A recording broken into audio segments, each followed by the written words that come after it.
Welcome to the Blue Ruby Podcast, episode number 125. I'm Adrian. Gore's over there typing away like a big bad boy. David's here saying, wow, we're doing this. We're talking video games. We're doing some news, some trivia. We're doing all that good stuff. Hello, everyone. Welcome. We're out the gate. Another amazing start from Fantastic start, man. Someone's got to do it. I'm going to do it. Yeah, someone's got to do it. Someone's got to do it. Anybody else. Oh, I'm sorry.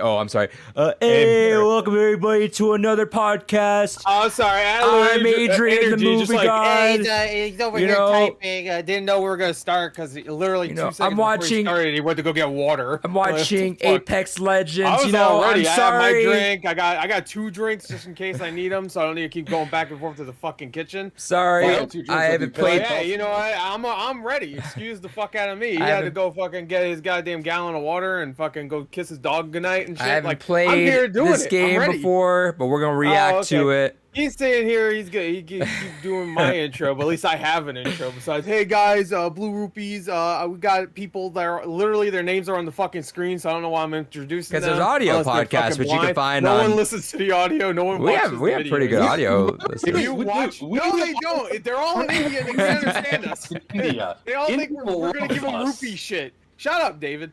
They think we're gonna give them tips on how to make rupees and shit. But they stick around. They stick around, dude. And they stayed. You three assholes or whatever. Three assholes. If we were named anything else, no India fucking coverage at all. Hey, they stick around, man. There's a retention. Fuck. Let's talk about Bollywood movies then. How'd you like Robot? You even know iRobot? You saw Robot? Okay, yeah, I saw iRobot. Fuck you idiot. Sub chat box in the chat. You can watch it on twitch.tv/depunked. Twitch.tv/depunked every Thursday night we do this. The podcast posting on YouTube might be going up on Saturday now. Just because I don't have time in between when we're done recording and the next day to have it all edited and posted. So that'll probably go up on Saturday. Therefore, Not in the Movie Podcast will go posted by the time. If you're watching this live, that'll be posted tomorrow instead. But maybe we'll just do that on Fridays. I don't know. It doesn't really matter. The dates of that podcast it might is be not a bad idea just to move it back, just to give you a little bit wiggle room, so you don't always have to feel like, I gotta get this up right before bed and work the next day. Yeah, so I'm definitely not doing that anymore. I don't have time for that. But I need what's the fastest recording? Because you do have XSplit though, right, Gore? When you just I use XSplit. Yeah, I guess Streamlabs, anyone out there, I don't know if anyone fucking knows, but Streamlabs, when I do a recording, the actual export is a really shitty compatible with YouTube file, so it takes fucking forever to actually upload and process, which is the biggest issue. If it was faster, I'd be able. So what I do is I upload it on the PC, download the YouTube file on the Mac, and I have all the editing software on there, so I can fix that on there. That's why I stick with the Mac still for Why editing. not just transfer it directly? Because then you're getting a compressed version from I don't know. It sounds stupid. I don't know a good way to actually transfer from like a USB to like anything else, because there's some weird file formatting issues that happen. I've tried so much. We'll talk about that later though. We can because for whatever reason when I use it, it just doesn't show on the Mac. I think it's because they're two separate file, like what do you call it? Mac should. Oh no! Wait, there are some. They did something to make it so it can't read exFAT sometimes. Yeah, that's the issue. Yeah. So we'll figure it out. There's some way. 32, it should be fine. Yeah, exFAT is actually what it's called. The FAT32. I said FAP. Oh, I just convert it to FAT32. That's my favorite website. Yeah, exFAT. Well, that too. That's when I want to get a little chunkier. Well, it's a FAT32 is what I'm looking forward to when in a couple years. FAT32, it's a 32 plus. I mean, FAT32 is in a year for me, so. Anyway, speaking of that, Not in the Movie Podcast remake will be up. We talked a lot of movies. That's a big boy episode. And stick around. We're gonna watch Borat this next time. It's gonna be a good time. Borat. Spoilers. My wife. My wife. Very nice. And then Dave and I haven't been able to do streams. It's been just fucking really busy. I've been able to stream occasionally here and there. We'll see if we can get back to it, hopefully on Sunday. But if not, it'll happen. We still got plenty of time for holiday, and I'm sure that at least 3 months. And I'm sure that Halo campaign's getting delayed. I've not heard a goddamn thing, so it's getting. That's why I keep saying they're not showing it. So yeah, I'm worried. Yeah, and on top of that leak that people were trying to throw around there, I'm like, yeah, probably not. Not trying. They were fucking doing a good job of it. But yeah, so then as we were mentioning earlier, all the stuff is on audio podcast. Go check that out. Games Gone By is also a thing. This is gonna be our To the Moon episode. We're talking about To the Moon tonight. Next episode is Stardew Valley. That's August 26th episode. September 30th is Bloodstained Ritual of the Night. And what's the October date? The actual winner, to no one's surprise, maybe slightly David's surprise, but to no one's real surprise, is not a surprise for me. Is a BioShock. Hell yeah, another free month. Wow. So October 28th will be the BioShock episode, which will be cool. I've never played BioShock before. Again. I win again. Winning. Was this the third one in a row that I won? So, actually. Probably. I'm the best. I'm the best. But yeah, so October 28th, and that'll be our final episode the following week. So it'll be the November 4th episode will be a season 2 retrospective. We're going to go back and talk about all those games David fucking loved all throughout the year. No Man's Sky. Fucking, what else did we play that was shitty that you didn't like? We played a lot of games. I remember you didn't like a lot of them. 999, Little Nightmares. Parasite Eve, all the games that he just hated, we'll go back to. Earth Defense Force 4550 or whatever it was. 4550. He was being a little bitch about that one. Hellblade, he hated the gameplay. Silent Hill 2, just hate every single game this season. It was weird, but he picked a lot of them too. It's like, I don't know why. PT hated because he played a fucking Unreal Engine, fucking weird mod. Shit. Maybe the abandoned thing will fall on the Games Gone By year anniversary of PT. Maybe that's what Kojima wants. Oh. So we got till October for that thing, which would make sense because that's how long it's gonna take for them to fucking fix a goddamn. Oh, we had a graphical engine bug. Okay, sure you did. I'm so looking forward to this finally being over. It's Contra. Watch. It's Contra. It's Contra. I've said a few times, like, what are Konami franchises gonna be? Contra. It's Contra. No, what's the Contra fit because it's like you surviving. No, it's gonna be Dash and Attack, a Russian Attack, right? Russian Attack. Yeah. You get it because it's like Russians. Yeah. I used to play that game all the time on GBA. It was on a Konami Classics collection. Good game. What was the game? They made a remake of it. Shit game. Was that that game or some other Konami game that I remember that was like one of the only Fs I had to give, and that was definitely a review copy. So I sent that back to the publisher. It was probably the remake because it sucked ass. Yeah, it was that. No, it was a digital game, so if you send it back, that wouldn't make sense. I sent it back. I sent the review link back. Oh, you sent the review back. Yeah, that's back before. You gave it up, and they're like, we want our copy back. Yeah. No, that's when you had to actually follow up publishers, otherwise they just kind of like said, okay, well, we don't know if you got coverage, so whatever. But it was that. And what else? They gave you some shitty game. Well, that's because Konami was publishing just nothing but shit, but they were super easy to contact. So it was like they had the Battle LA game. Remember that game on XBLA? I remember the movie and the game. Yeah, they had that. Classic movie. They had one more that I'm trying to think of, but I forgot. Anyway. Something else is shit, probably. Probably. Dave, what'd you play this week?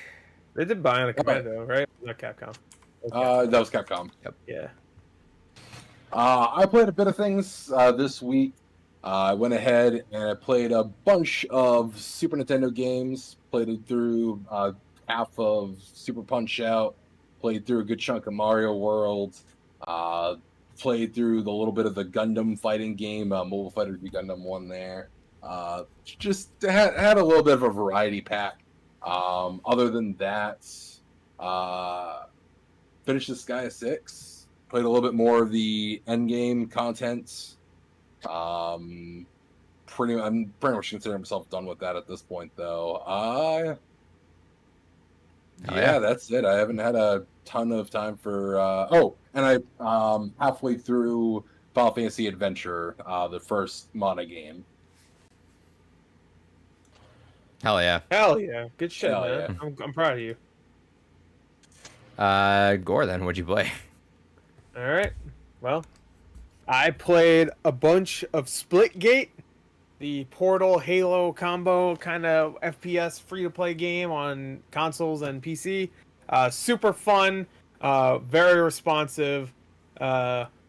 just a really, really fun game. Haven't had any problems with it. No lag, no fucking weirdness in there. So kudos to those guys. I know there's only like 30 of them, and they're getting fucking hammered hard because that game is huge right now. But they're doing a good job. I mean, they put you in a queue waiting until you get into the game, which is genius. I don't think any other fucking games do that. They're just like, fuck it. If it's server's fucked, then you can't play. Don't worry about it. Then they put you in a queue and wait until everything's okay, and then you go in. So servers don't overload, and it's fine. You only have to wait about a minute, maybe 2 minutes. And then when you're in, you can play as much as you want. Unless you're inactive, then they'll kick you out. It's good. It's a good game. More games need to kick really you out when you're solid, inactive. fun I game. feel like there's been a handful that don't. A lot of them Call of do. Duty does that all the time. Yeah, a lot of them do, but more need to do that. I guess, Yeah, they that'd kick be you out, universal. but most of them don't have server issues. This does, and because it does, they put you in the queue, which I feel like no other game really does that. I think maybe probably Apex. I think Apex does that, but a few, Fortnite, a few of them do. I'm sure Fortnite does, but they're so big that they don't probably have a lot of server issues. Right. I know MMOs do that all the time, but this is a little shooter game. It's fun. I really like it. All the guns feel good. I mean, they just straight up ripped off Halo, though. I mean, they got battle rifle. It's called battle rifle. It fires just like it feels like the battle rifle. They even have a mode called Team Oddball, which I'm like, all right, they're just I'm down. Hey, fucking go ripping for it. off. I mean, sure, but like, damn. Yeah, the portal stuff is really cool. It takes a little time to get used to, but you can definitely flank people and like really fuck people over with those. It's really fun. And I played, of course, To the Moon. That was great. We'll talk about it later. I also played about an hour of Boyfriend Dungeon, which just came out on Xbox Game Pass. Of course, we'll be talking about that during the Nintendo Indie Showcase. Enjoy what I played. Gameplay-wise, not great, not bad, Sure. but it has like it's very like roguelike in its gameplay. It's a hack and slash, but you go into like areas and they're always randomly generated, and you go as far as you can. You take whatever boyfriend you want because they're all swords, you know. It's like Xenoblade Chronicles 2 except with boys. And then like while you're going through the dungeons, you level them up, and you can even like experience some, you know, like some sexy times. Yeah, you can experience some sexy times, you know. One guy, Sunder, beautiful man. He's like one of those like hard to get kind of guys. I'm getting him though. Will be got by the time I'm done playing the game. Yeah, one cool thing about the game is that you can get them all if you want. You don't need to just pick one and then replay it. You can fuck them all if you want. So hey, hell yeah, go for the harem ending. My poozy is juicy, and I'm going for them. So because you can pick a whatever you want too. It's a good quote. Yeah. What? My poozy Put that on the back of the box. That's from I can't say it's from because he got canceled. But shout outs to. Don't shout him out. Well, I didn't say his name, so shout out to you know who you are. He got canceled, but I think it's been long enough for it. All right. What else did I play? I played. I just played a little bit of Islanders, which is another. I said that like it was like Skylanders or some shit. Islanders, which is another game that they showed during the Indie World that we'll be talking about later. It's a fun little puzzle like city builder game, and I enjoyed it so far. Yeah, there's two modes. There's a score attack one, and then there's like a sandbox one. I didn't play the sandbox one. I'm wondering how that works if you just build your city and that's it. But it is like a puzzle city builder. It's like fit all the shit in an area, but make sure you put them in like appropriate areas, and you'll get more points and stuff. And if you don't get the certain amount of points by the time you're done using all your buildings, then game over. It's fun. It's $5 too, so I recommend it. $5? Okay. I know that. Yeah, it's like $5 on Switch. Interesting. What else did I play? I played something else. I know. Oh, I played me and my boy Gerard. We played some Family Feud on Xbox. Hell yeah! Hey, fun.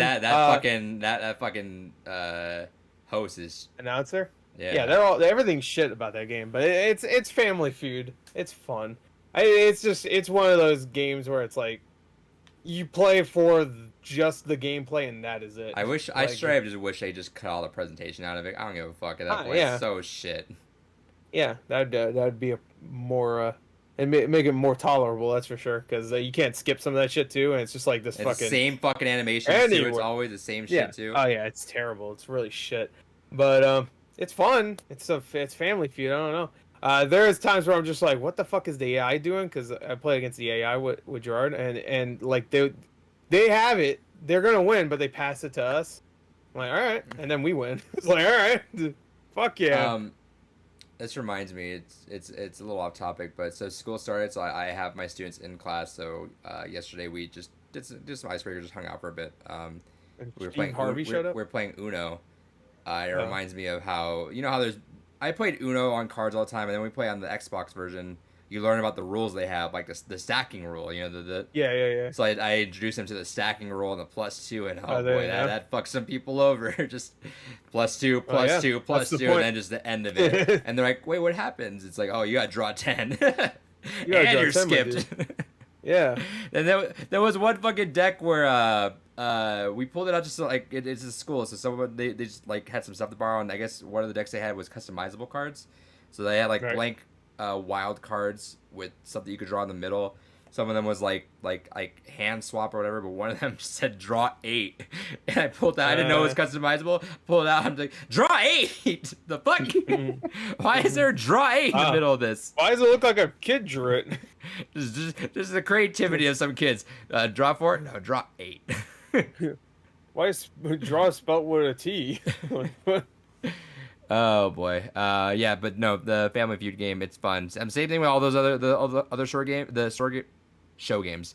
They're all fun, but the fucking announcers and presentation is just ass. Yeah, I mean, Wheel of Fortune was okay. It was just whatever. Because I never thought Wheel of Fortune was a game show that I gave a shit about the host anyway. Right. Same thing with Price is Right. Like, I don't give a fuck about Drew Carey. Like, I used to, but now he's like milquetoast Drew Carey. He's skinny. He lost all his... Whenever he lost all his weight... He's not one of you. He left your team. Yeah. He lost all of his fucking funny with that weight. Which is bullshit. True.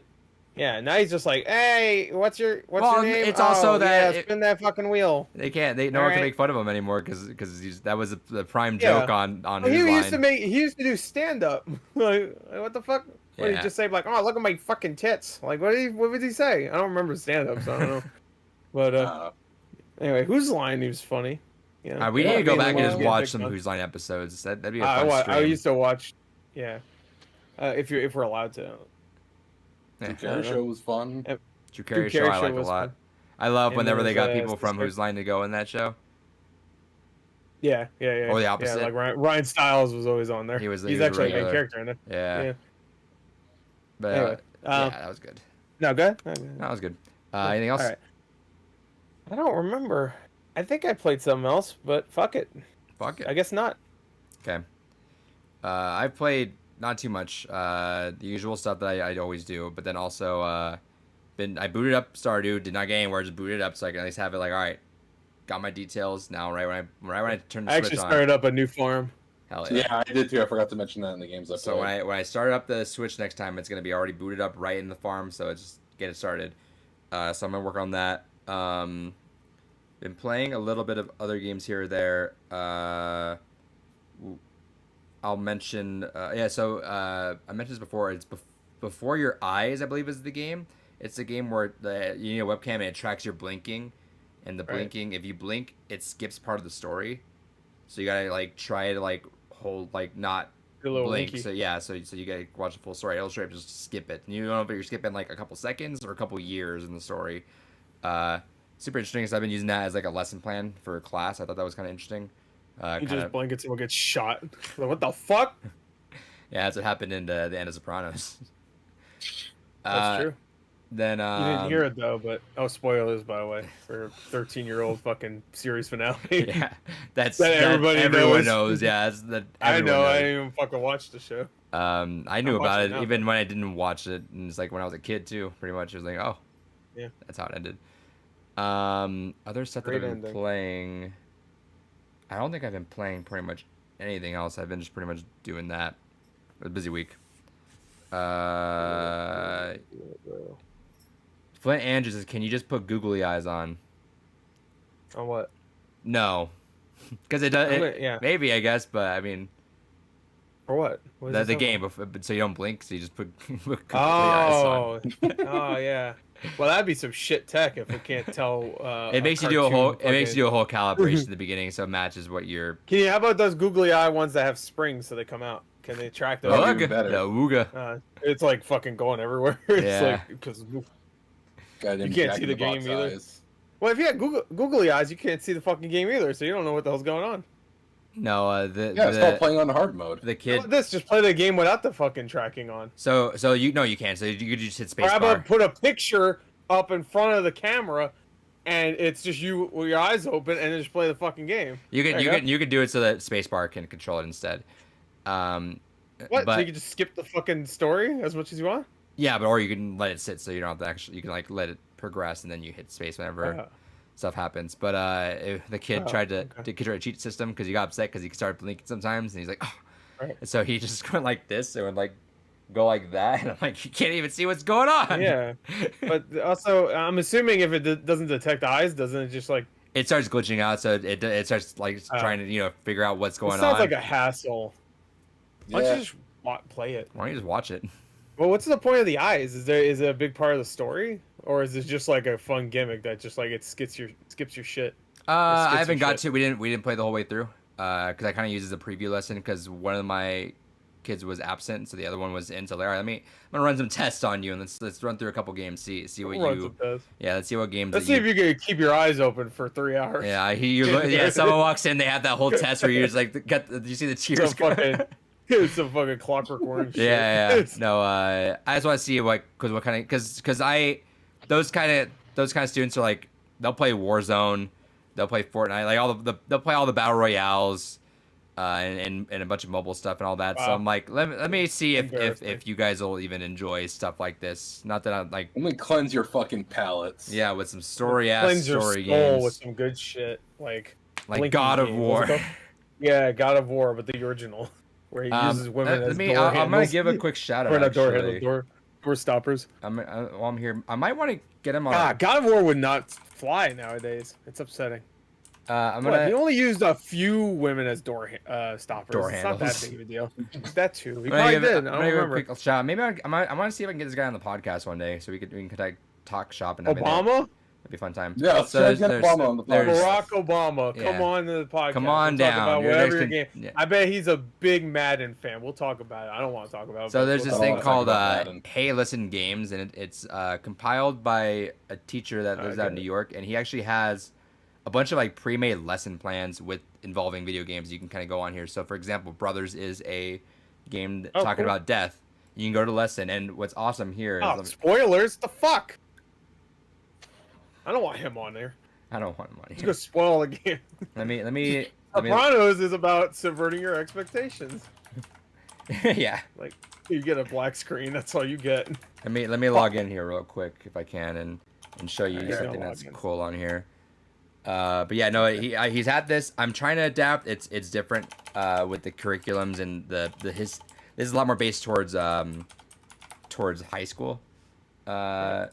So it's a bit tough there, but that's fine. But the cool thing is, specifically for teachers, is you go to a lesson plan and it straight up just has a fully pre-made lesson plan with the objectives, the text materials used. Like this is stuff that you can pretty much copy and paste and make that your lesson plan and have that good to go.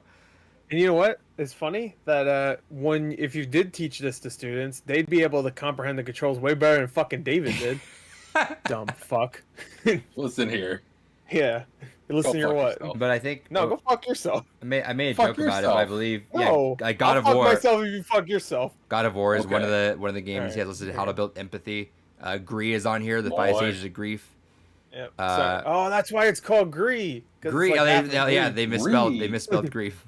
Yeah, they put an S. Kind words, which is awesome. I think that's a really awesome game to have in here. Stanley Parable on there. That's great too. I could figure out something. Traces matter. Yeah, sure. Before I forget, it's okay to fail sometimes. Yeah. Before I forget. Social studies. I'll click around for a second. They should have To the Moon on here. They really should. I can submit some of this stuff too and help them out.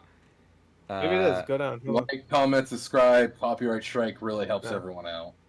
Oh, Valiant Hearts. That's a good one. Having fun with culture. That's a Super Mario Odyssey.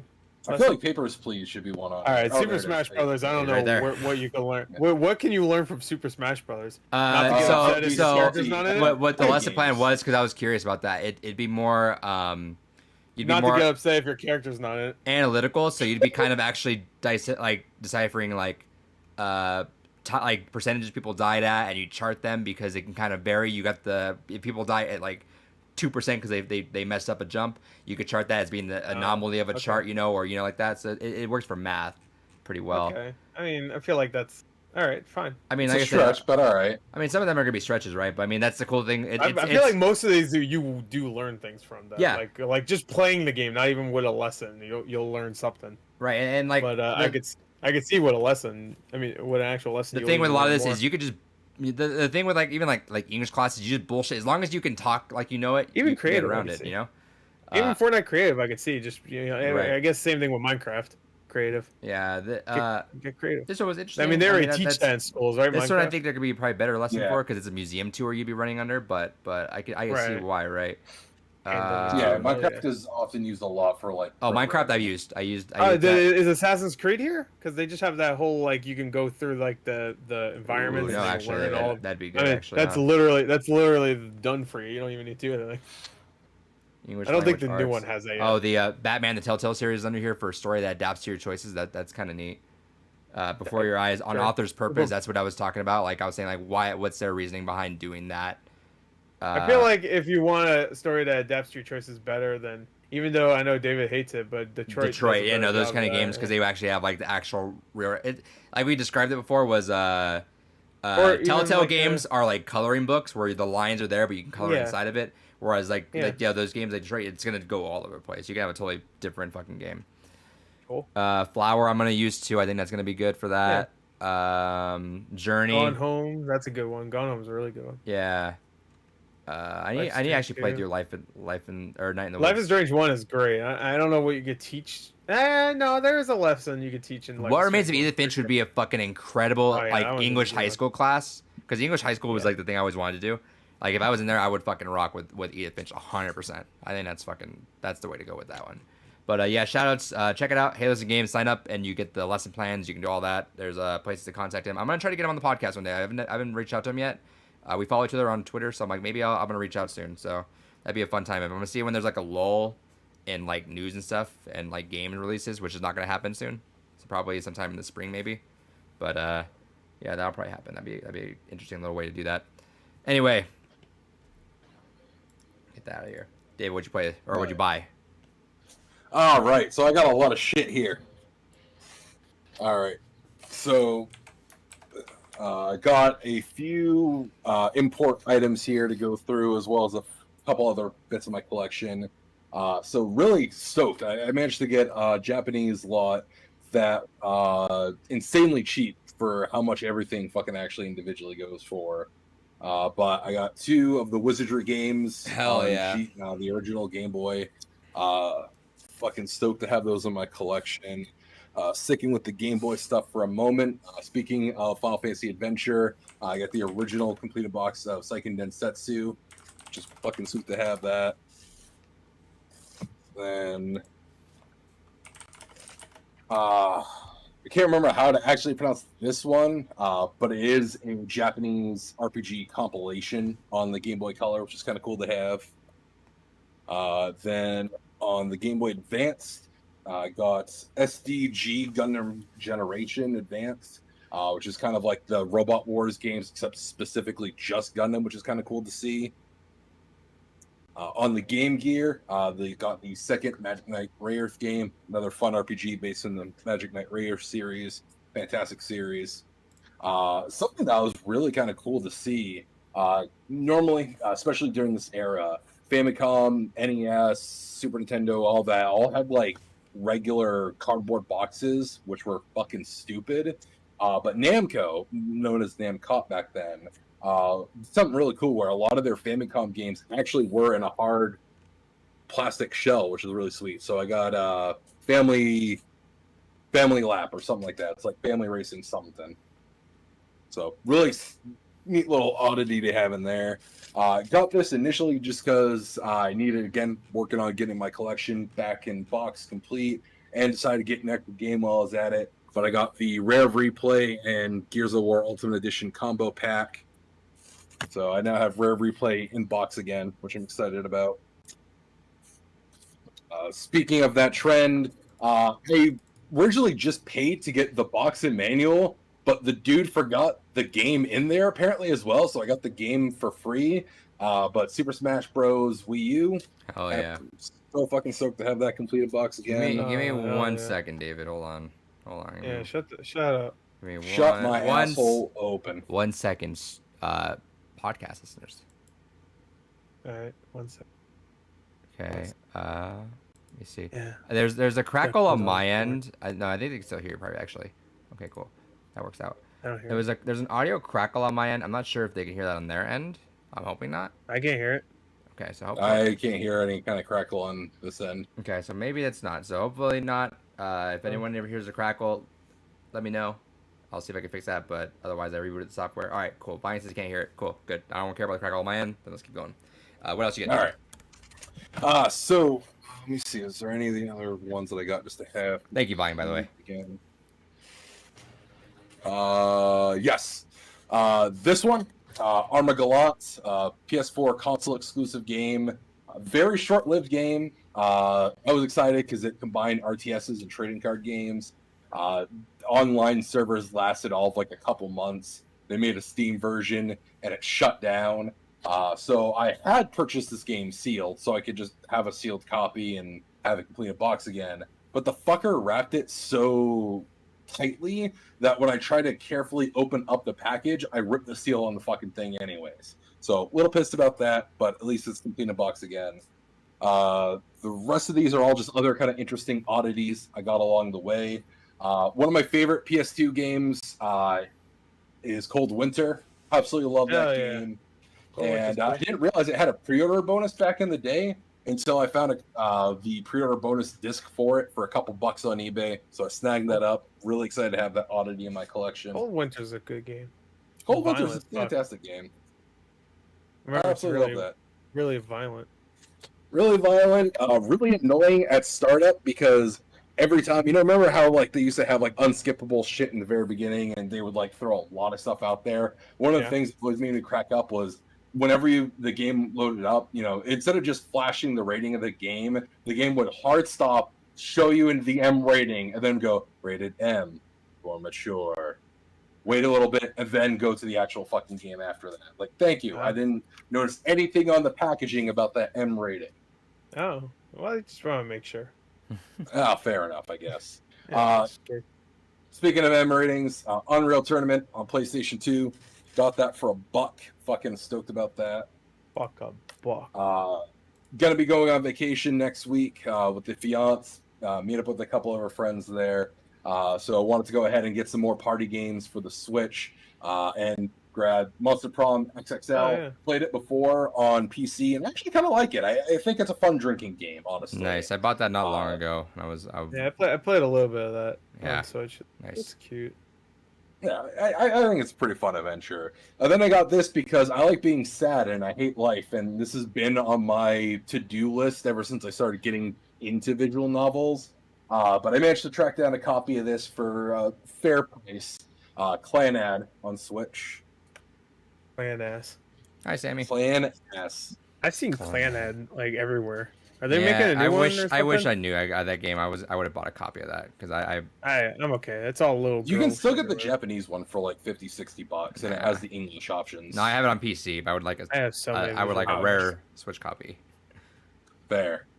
And then I got this oddity for my collection. I love this game. I loved its cast. I especially like the cast now that I've actually sat through 10th Kingdom, because goddamn, the main character does not get enough recognition because he is nowhere to be found anywhere on the box. Which I get it, he's not a big name. But I do have a complete in box copy of Ripper. And for Walken, right? Yes. Or is that, yeah. Yeah, it has Christopher Walken, Karen Allen, Burgess Meredith, John Rhys Davies, Jimmy Walker. Jimmy Walker, yeah. Also, that came Karen with Allen. it, though. Yes. From Indiana Jones. Also, that came with it. I've never seen this before, and I like collecting these anyways, as I've talked about before on the podcast. But also the quality is fantastic. It is a sealed copy of the strategy guide for the game that came with it as well. I've never even seen this game have a strategy guide, and to have it not only just the guide but sealed is kind of neat, which sucks that it's sealed. Because I don't want to look through it because no balls. Hell no. Maybe one day. Live unboxing. You should record that. You sell it and then buy a used copy. You can't find one. I've never even seen a copy of the guide before. Yeah, in the future. Oh no! Why don't you sell it? No, yeah, sell it. No, sell for $1,000. Sell and then buy it back from them when they open it. Yeah. Sell it now and don't ship it. Ghost them. But no, the kind of neat thing about the strategy guide for the game is the strategy guide's actually written by one of the co-writers of the game, Christopher Walken, who also went ahead and Christopher Walken. Christopher Walken wrote that strategy guide himself. But no, Dennis Johnson, who also wrote a very underappreciated game, I feel, mostly just because I think it's only on the 3DO, but hell, a cyberpunk thriller. Really enjoy that game. He co-wrote that. And there's a lot of like lore bits and other interesting information in the guide, apparently. But I don't know. I'm torn on keeping that sealed. Last thing on the books, and then I got two other things that I got to show off here. But I got the Octopath Traveler guide. Fucking saw that go up on sale, and fucking A, just reminds. I was looking through this earlier. And it reminds me how much I adore this game. Genuinely speaking, one day I'll play Traveler has to be one of the best RPGs in the last 10 years. 100%. It is such a beautiful game. Wonderful, absolutely stellar soundtrack. Fantastic characters. Yeah, don't they not interact with each other? So they do, but it's disjointed. They kind of do it like... I don't want a party of characters that don't even like feel like they know each other. Well, the thing is they do it in the whole game is meant to be kind of like Live Alive or like some of the Saga games where it's absolutely non-linear. You can play anybody's story at any point. I know. Yeah. So it does make it a little disjointed, but if you do have characters when you go to certain areas, they will interact with each other. It's just a matter of knowing ahead of time what characters you need, what areas to go to get those interactions, etc., and to know when to trigger those conversations based on where in their own personal stories they are. And which is actually one of the cool things about this guide is that it has all the artwork for all that, has a lot of concept art, but also has like the whole scripts for all those conversations, which is really neat to kind of just read through. Well, absolutely fantastic. Then the last two things, last three things I got. One, I caved. I bought the Final Fantasy 14 collection on PS4, technically, with the PS5 upgrade. So I have been playing that as well. I can't fucking stand playing healers with a controller. So I need to eventually invest in a wireless keyboard because fuck playing a goddamn Final Fantasy 14 with a controller. Absolutely garbage. But then the other two things that I've been playing, I've been playing Baldur's Gate Dark Alliance on the Game Boy Advance, and I played and completed through all the stuff in Elf Bowling 1 and 2 on Game Boy Advance. Oh, hell yeah. And the reason why I played those and a bunch of the SNES games is I won. I won a giveaway on Stone Age Gamer. Shouts to them. I was hoping you just say I won and just I won. Right. I won. That's why I played Elf Bowling. I won.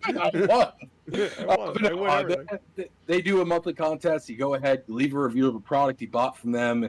You get thrown into a chance to win $300 store credit. I won the store credit because I did my review of the memory card I talked about on the podcast. So I picked up the Cryzix FX Pack Pro for Super Nintendo and the EverDrive X5 for Game Boy Advance.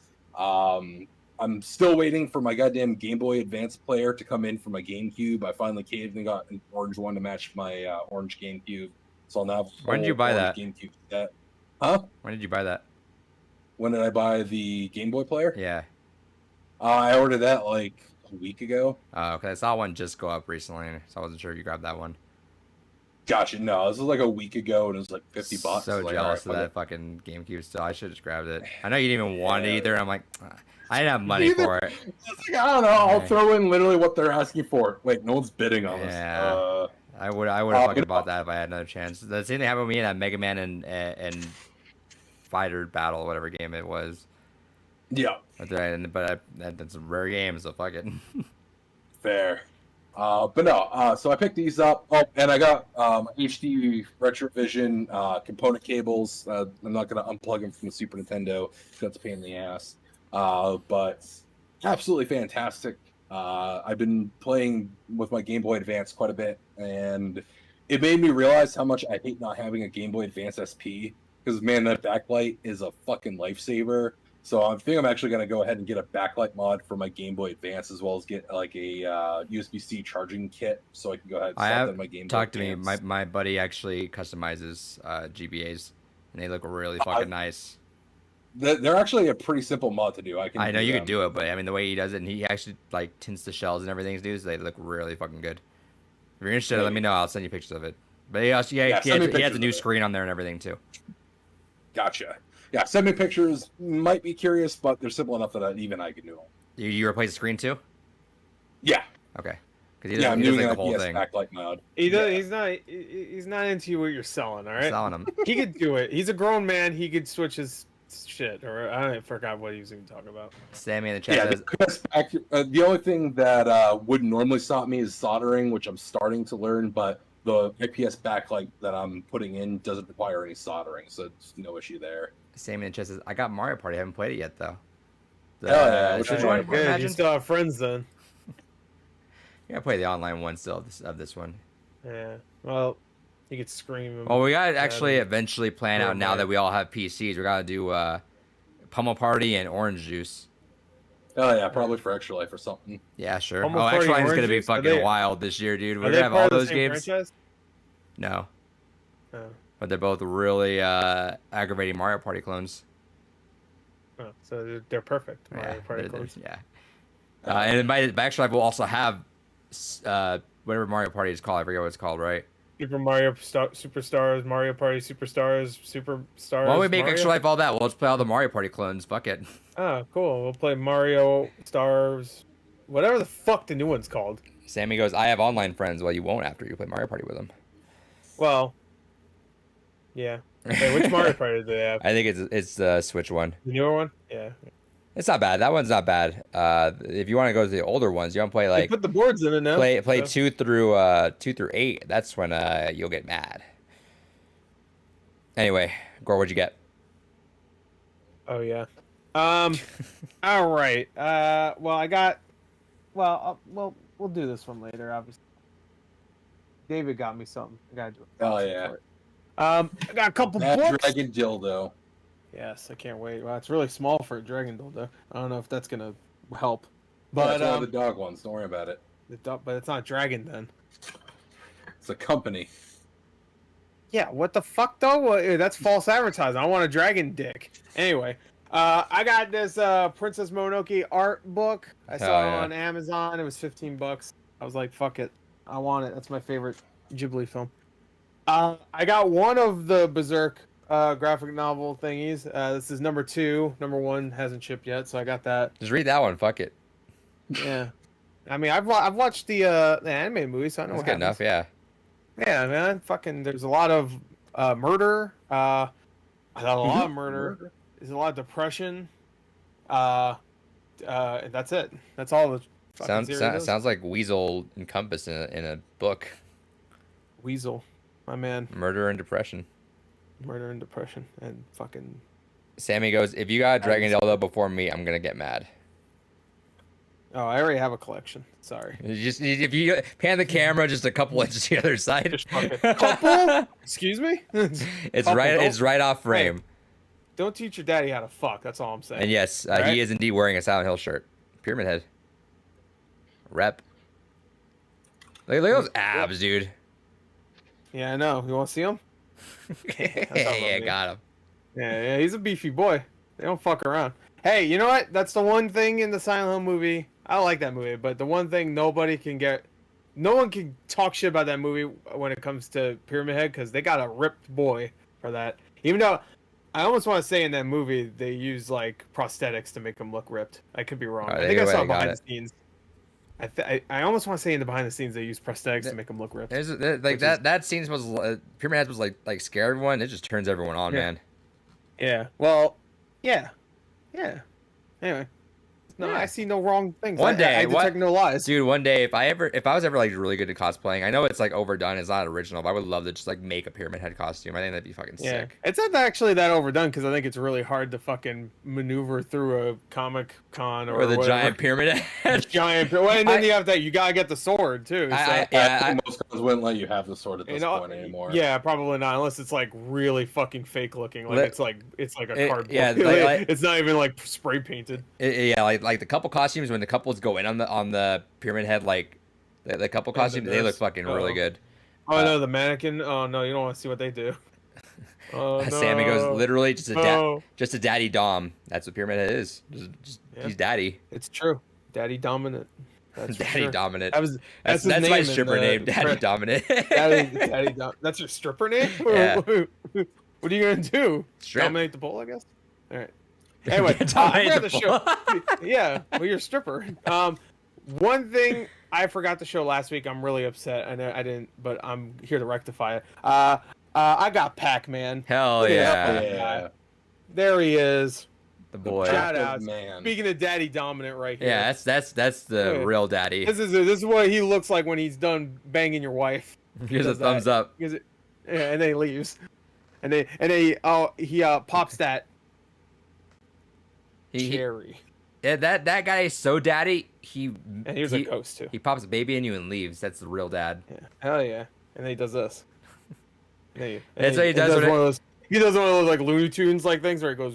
That's what he looks like when he meets you 30 years later. He's like, yeah, I skipped all the boring shit. Yeah.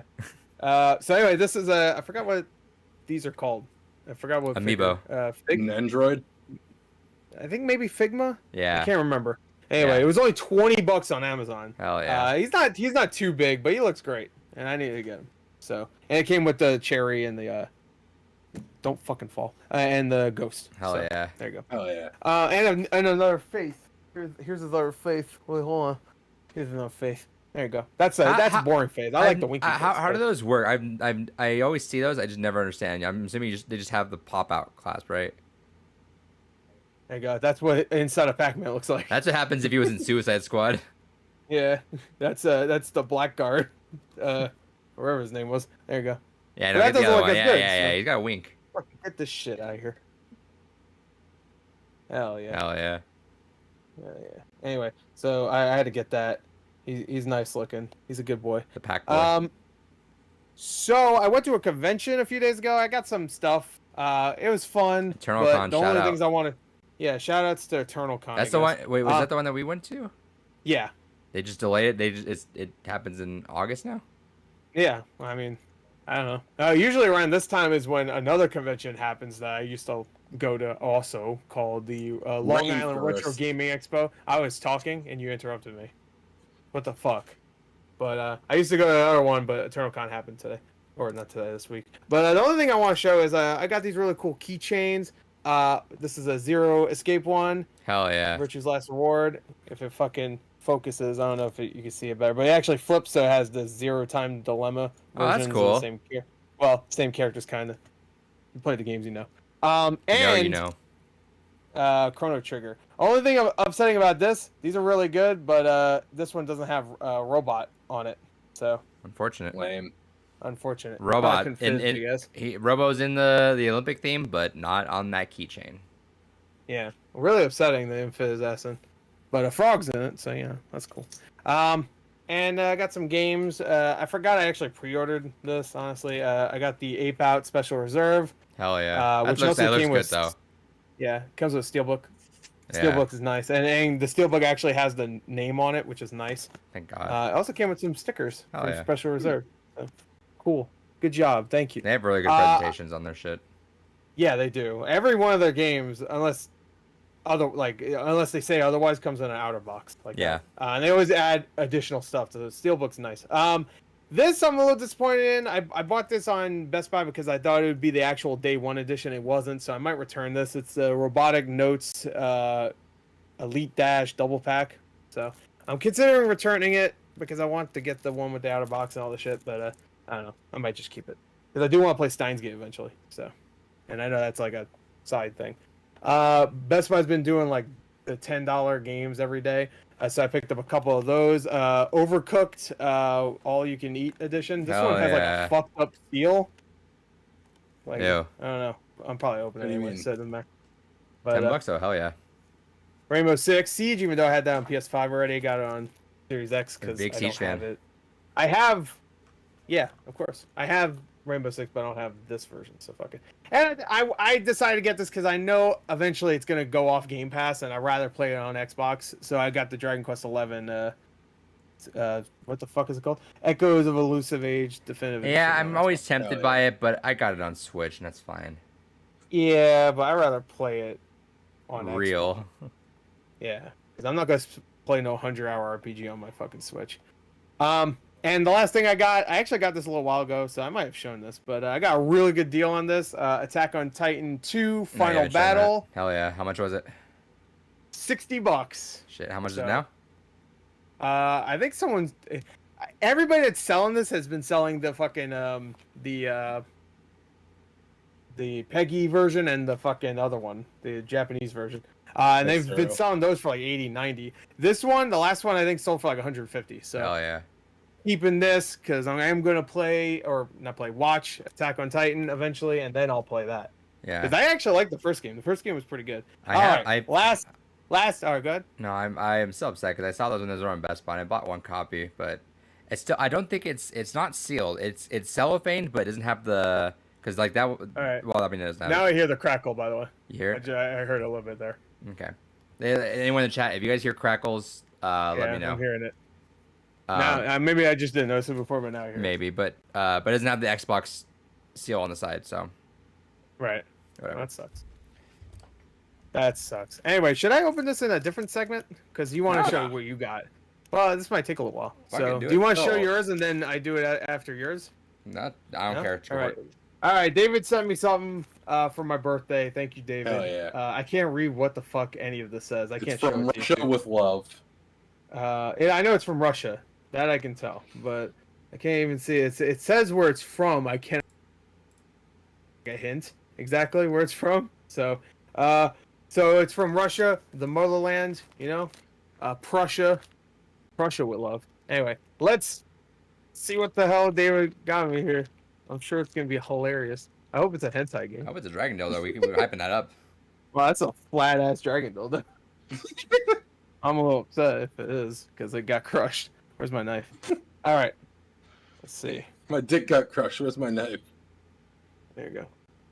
I'm sure that's been said at some point in the history of humans. I've said that in the history of humans. Every single thing that you could possibly imagine has been said at one point in the history of humans. I love Lights Camera Jackson.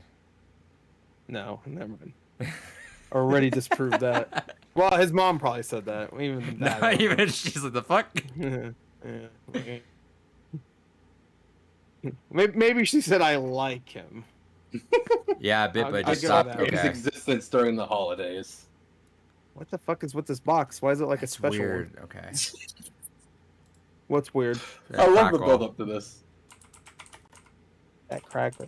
Oh, it's like. Oh, I get it. Why do they tape this if I have to rip this? Okay. They taped the thing I have to rip, so I had to fucking get rid of the tape so I can rip it. All right. All right. Oh. Okay. What is it? All right. All right. I'm not looking. Yeah, I'll show first. I can't see it. Where's the thing? All right. Yeah, I'll show first. What is it? It's a game, I think. Oh. Oh. Let's see. Oh, what the fuck? Really? Oh, that's that is the a rare Russian variant. It actually has the English version on there as well. That's obscure. That's an obscure copy of obscure. That's an obscure copy of obscure.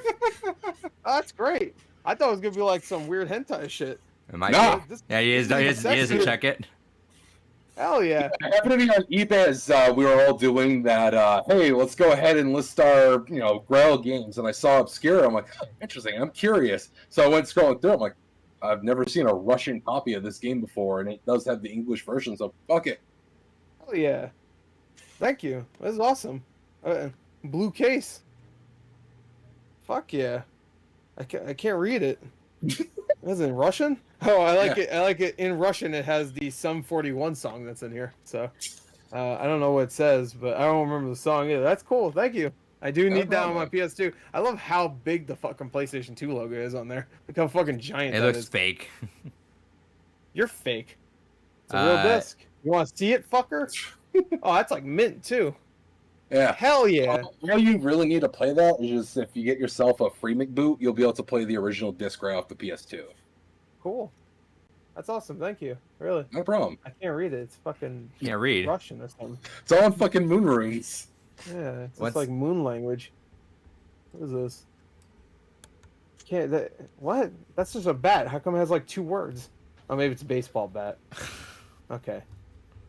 I'm trying to read. I'm like learning Russian here. I don't know how to even say any of this stuff though, because it's all like runic symbols. That's how I felt when I played the Skyforge beta many moons ago, when that was just coming out on PC.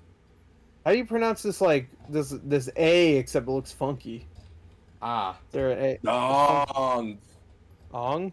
I don't know if that's right. That's a character from Avatar. Yes. Anyway, all right, cool. Thank you. That's awesome. All right, one second. Unplug and replug real quick. All right.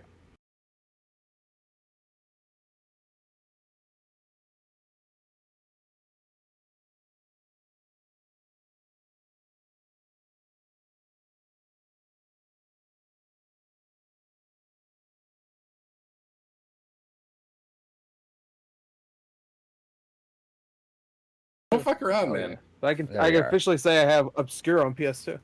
Yes. All right.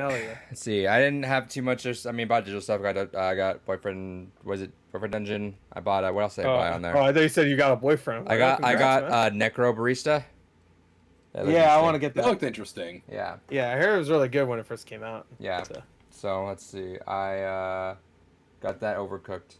I got a garden story. I want to give a quick shout out to David. So I mentioned I'm doing video games in the curriculum. Can't do that with a Mac. It was tax-free weekend, so David helped me find a pretty good laptop. Been rocking it. Pretty good stuff. I'm enjoying it. So thank you, Dave, for helping me figure that out. Got here. Hell yeah. Got here a day late. Amazon bugged, but whatever. Got 2 pretty big things, though, here. I'm going to show this off first. Walked into the game shop. Well, no, I walked in, then I left, and then I saw they had this. Right when I got home, I'm like, fuck. So I ran there the next day and got this. Wasn't intending to get this, but my collection's looking pretty solid for this. So I got a complete in-box copy of Fire Emblem on GBA. Nice. So that's good. So now I need to get Sacred Stones now, and then I'm looking pretty good. And then I sniped this on that stream about a week or so ago back. Got a pretty good price for it. So I got another GameCube Grail. Got Skies of Arcadia Legends, complete in-box. I had an issue where the original box where it slightly punctures right there because the GameCube boxes don't have the inside. So swap the case out and it's really not noticeable. You can kind of tell if I put the light on just a little bit. But yeah, my Attack on Titan has like a rip in the back cover art, which he said like, hey, I'm selling for so cheap because it has a rip in the cover art. I'm like, oh man, that sucks. I'll still take it. It's like, you sell that disc for $100. 25% off and maybe, Yeah. You know what? I'll give you $10. That's my best offer. But what's his name? Phil from Philip. What's his name? Philip DeFranco. No, what's the fucking Pawn Star guy's name? Philip Seacrest. Philip Seymour Hoffman. Sure. That's him. But Philip Seymour Hoffman. Yeah. I'm wrapping up my grails now. I'm just on the hunt for the big boys now, and occasionally manual here or there. I finally completed all my GameCube cases. There's no more GameStop or loose discs. I'm back down to maybe 4 or 5 games that need manuals now. Fucking one thing that bugged the shit out of me. Gore, there's Loftwing Amiibo on Amazon right now if you want to order that, so you can avoid the shipping. Sure, if you want me to just do that. Yeah, if you want to check out. Warrior 64 just tweeted right now. Fuck my mouth right in my ass. I dropped my goddamn keychain. Yeah, you went out there too on Amazon right now. Go get it before it sells No, out. don't tell them. I need to buy it first. Loftwing. Fuck the Loftwing. Get a Dell. Fuck a Loftwing. Yeah, that way you could not have to pay shipping for whatever that is. There you go. But yeah, and then manuals like I'm back down to 4 or 5. Oh yeah, I was gonna say that. Okay, I bought a copy of NBA Street Volume 3 just as a case. It was only sold to me as disc only, which was fine, or disc and case only. But when I got it, it had the fucking manual, but it bugs the shit out of me. So in the manual, there's like I don't know what player it is, but it's in the middle. God damn. What? Right, never mind. Good. Yeah. So September 8th is when it'll show up. And Nintendo's trying to crack them out.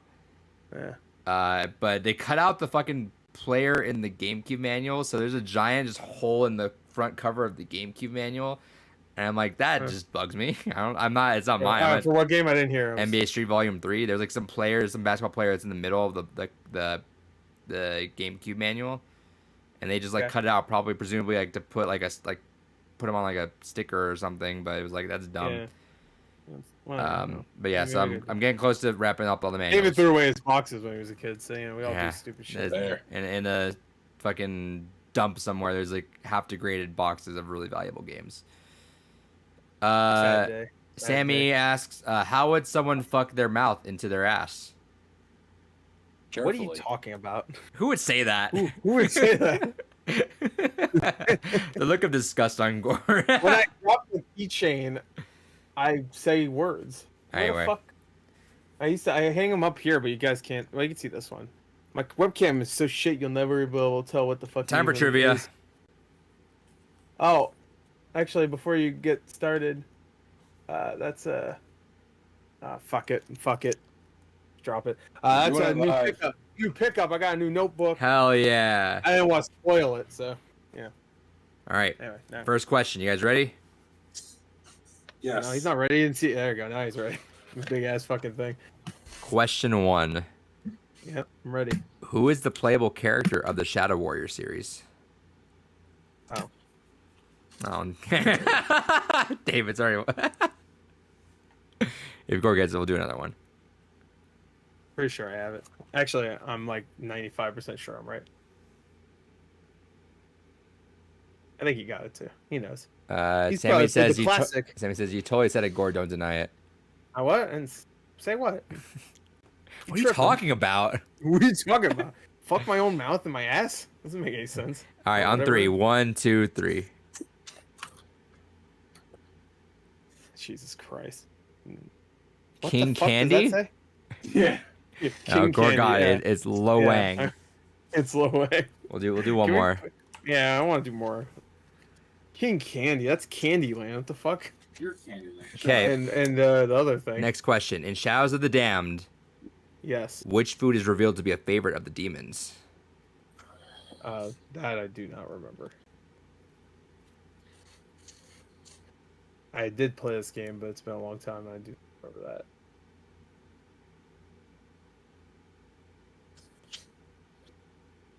Alright, I don't know, I'll just say this is not right, but got something. On 3. 1, 2, 3. Ass. Ass. I put chocolate. You were close, Gore. It was strawberries. Oh, I still don't remember that, but okay. Now we gotta do best 2 out of 3. Let's go. Pathos 2 is the underwater setting for which survival horror game? Pathos 2? Pathos 2 is the underwater setting for which survival horror game? Why does that sound so familiar? Pathos 2? Pathos the fuck? 2. Pathos 2? What happened to 1? Got itch. A horror game? Yes, underwater. Never mind. I guess this counts as a horror game. I'll put this. How is chocolate coated strawberries? Because I mean, vanilla chocolate strawberry. It's always like the trifecta. It's close enough. Yeah, it's like a Neapolitan, right? Exactly. Yeah, there you go. On 3. 1, 2, 3. Subnautica. Hydrophobia. It was actually Soma. Oh. I played that too. I didn't remember the fuck it's That's why it sounded familiar. I never finished it, but played it. All right. Next question. These are easy. Passing on those. Let's see. The 1995 full motion video game Phantasmagoria was originally released on how many discs for PC? He's counting. Look at this. She goes, God, I hate man logic. Tell me Neapolitan ice cream is not close. It's physically close to strawberry. Well, to be fair, it's a flavor. So saying just straight up, strawberry and chocolate are flavors. So you saying it's close. Exactly. You know? But sure. What do girls like? Chocolate strawberries, close enough too. That's sexist. She's having one of her mood swings. David? Jeez. I didn't write anything. What was the question? Thinking about the fucking strawberry. The 1995 full motion video game Phantasmagoria was originally released on how many discs for PC? This is probably not even close, but I'm gonna put. You know what? No, I'm gonna switch it. No, I'm gonna leave it. All right, ready? On 3. 1, 2, 3. 5. God damn it. 7. 7 is indeed correct. David got it. Ah, there you go. 1-1. 1-1. All right, whoever gets the next one wins. He wasn't talking about the freaking ice cream. It doesn't count. It counts in my head. Wait, why am I switching? I'll fight you. It's okay. You can fight me all you want. I'm still right. Any of this works. Wow. Just like a man. Just like a man. Being right. Nah, just shout outs to women. Shout outs to women. Shout outs to women. Y'all are awesome. We make the world go round. Which opponent must Sora face in the platinum match of the Olympus Coliseum in Kingdom Hearts? David just fucking went for it. Fuck my life. Jesus Christ. Which opponent must Sephora? Well, you just gave it away. I was writing that too, by the way. That's fine. I was writing that. Yeah, so. you got it. It's Sephiroth. You guys got it. It was Sephiroth. I do remember that. He wrote it too. Of course he wrote it. I know he did. Sammy asked, what the fuck is that 5? I don't know. He's all fucked up. I was gonna switch it to a 6. Yeah. Sephora, I gave it. Whatever. Either way, I was wrong. All right. He looks like a little worm. This seems like it's gonna be easy, and it seems like an easy one for Gore. Oh, shut the fuck up and just go. The Kingdom of Hollow Nest is the setting of which video game? Hollow Nest. I'm assuming it's Hollow Nest. I bet it's something I should know, but Hollow Nest. What I feel that night. Hollow Nest. I'll just say this because it seems like it's obvious, but watch, it ends up being something I know. 1, 2, 3. Oh no, I don't want to show it. Now I know his Hollow face Knight? makes me think. That's what I put. Yeah, it's Is Hollow that right? Knight. Okay. Hey, you're giving me the face like I should know this. Because Like, I was thinking, is it Ori? I can't think of anything else with Hollow in it, so I'm like, all right, well, Right. Hollow Nest, Hollow Knight. Halloween. I've heard of that game. I played like 10 minutes of it. Okay, released in 1993, which home console was the last to be released by Atari? I feel like we've had this question before. Nope. I think we have. Nope. It sounds like It's very similar to another one. Yeah, all right. The last one? Yes. I mean, technically... Shut the fuck up with your technically shit. There's the last one.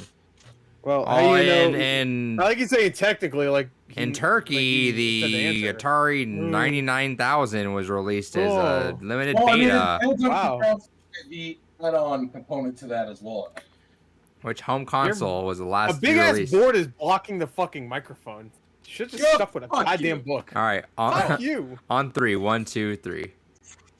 But The Jaguar is indeed correct. Yeah, that was the fucking... It wasn't the same question, but that was the same answer. I think you asked, like, the last question was, like, Atari released this console in this year. Probably. Name Yeah, it was about the bits. Yeah, bits. There you go. Thank you. Yeah. All right. Next question. All right. Gotta go. In the game of the same name, the darkness within Jackie Estacado awakens once he turns what age? Oh, that I don't know. Because I didn't like the first game. In the game of the same name, the darkness within Jackie Estacado awakens once he turns what age? Oh, fuck. Don't give him the answer, David. Jesus. Oh, I didn't see. Oh, I can barely see anything that. Yeah, well, I like David to fucking know, like, for sure. He just put down. I'm sure it's obviously like 18, but I'll put different. Okay, on 3. 1, 2, 3. 20, and would you you put Reed? He put dead. He put dead. Oh, I see. Put Reed. Your close score was 21. 21. Fuck. Because I played a little bit of the first game, and there's no way he's 18 in that. But All right. all right, that makes sense. In Conker's Bad Fur Day, what is the name of Conker's girlfriend? Oh shit. I don't remember actually. She's She's not important enough. In Conker's Bad Fur Day, what is the name of Conker's girlfriend? Shouts to all the I girlfriends was out there. always thinking about the Great Mighty Pooh. That's my only. That's my reference to Conker. The Great Mighty Pooh. Exactly. I'm gonna say this. I think this might be right. All right. On 3. 1, 2, 3. Daisy, Cindy. It was actually Barry. Barry. Berri. That Barry. Okay, next question. Strawberry. Probably. I'll bring that back up. Bring that shit back up. Oh, we're bringing it back. Which company produced a Telstar series of consoles in the late 1970s? Oh. Which company produced a Telstar series of consoles in the late 1970s? We're burning down this deck. I have another one. I'm gonna say this is no, that can't be right. I know the logo of Telstar. Just don't know who actually made. I got my guess just because I know they made a lot of fucked up consoles. I'll just put. I feel like this is. All right, fuck it. Just put a. Shut up, fucker. All right. All right, on 3. 1, 2, 3. James Bond. What did you put in Mattel? Bandai. It was actually Coleco.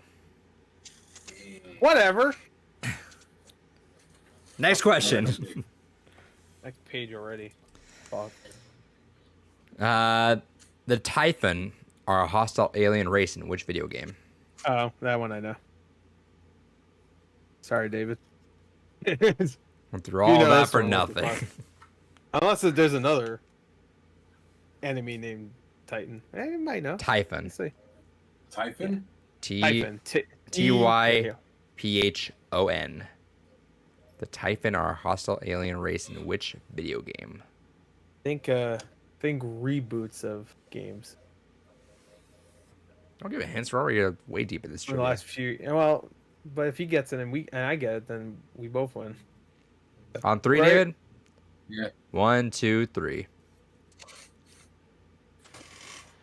Prey is indeed correct. Gore, congratulations.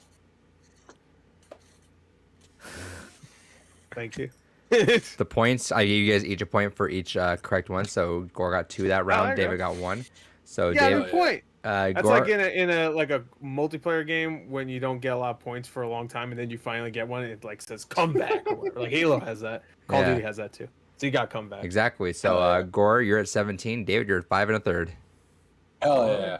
Oh, that's right. You got a third a couple episodes back. So never mind. All right. Yeah, because you told Adrian to keep it. Yeah, I'm glad he listened. All right, let's do this. We're doing news.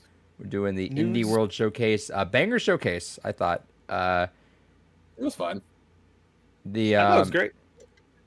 This was unfortunately one of the ones I couldn't watch. I had to wait till I got home. But the only thing that got spoiled to me was Axiom Verge. Everything else, I thought that was the ender. I was like, oh shit, Axiom Verge 2. That's probably gonna be the finale, and they just kind of hey, I guess it was actually supposed to come out this month. Like I didn't know that. I thought it was either. like, yeah. But you know what? It had a release month. Spelunky and Spelunky 2 are coming on Switch next month, and that wasn't here. I here. don't know why that wasn't. Yeah, I guess it was at the last one, so I guess they didn't want to waste their time when it's okay. not, she said, "Oh, I was playing Gore from now on because nobody." Okay, hold on, give me a second. I'm gonna do this. We're gonna go to this. What happened? That's how you spell Gore right there on the title card. G-O-R. She didn't know if it was gore or like bodily disgusting gore. You know. All right. I don't know what the fuck is happening. Sammy in the chat's trying to figure out how to spell gore. G-R. That's not the right way you spell it, obviously, but whatever. Usually put an E at the end. That's for that good stuff. Well, in theory, it should be GOR all caps because it stands for something. But that phase is over. Well, it doesn't anymore. All right, let's not fuck around. All right, everyone wants to be funny when they find out what it used to mean. Because yeah, it is kind of funny when you put it all together. Well, it was just no. Anyway, we're moving on. It was cool. That's what it was. It was cool yeah, it was awesome. fucking sick. It was sick. This game was shown before. Bomb Rush, Cyberpunk, Cyberpunk. Jet Set Radio. We need this fucking game. I love Jet Set Radio so fucking much. I'm glad we're getting this kind of game. Yep. Good shit. Good. It looks solid. Looks fun. Looks nifty. Looks cute. Looks great. Anyway. Hell yeah. Not surprising to see this here, you know. So I'm happy it is. This was a game that got shown off at I think at an indie showcase. I want to say the Wholesome Games actually. A lot of games shown there. So yeah, it was at PC. I think it was a PC because I think I have it on Steam actually. I don't know. I know this game is I've seen it before. But yeah, more of these snappy pictures games, which is totally cool. I think that's a cool little genre. There's a lot of itself, them. you know. There's that Alba game. There's that other fucking game that came out. You got the Swery game still coming. Yeah. It's all about taking pictures. Of course, you got Pokemon Snap. So, cool a stuff. lot of these. But it looks great. It does look good. Check it out. Check it out. Tome. Shout out to Loop Hero showing up on Switch. Hell yeah. Did you skip something? I just skipped the Tome. They were talking about it for a while. Okay. Yeah.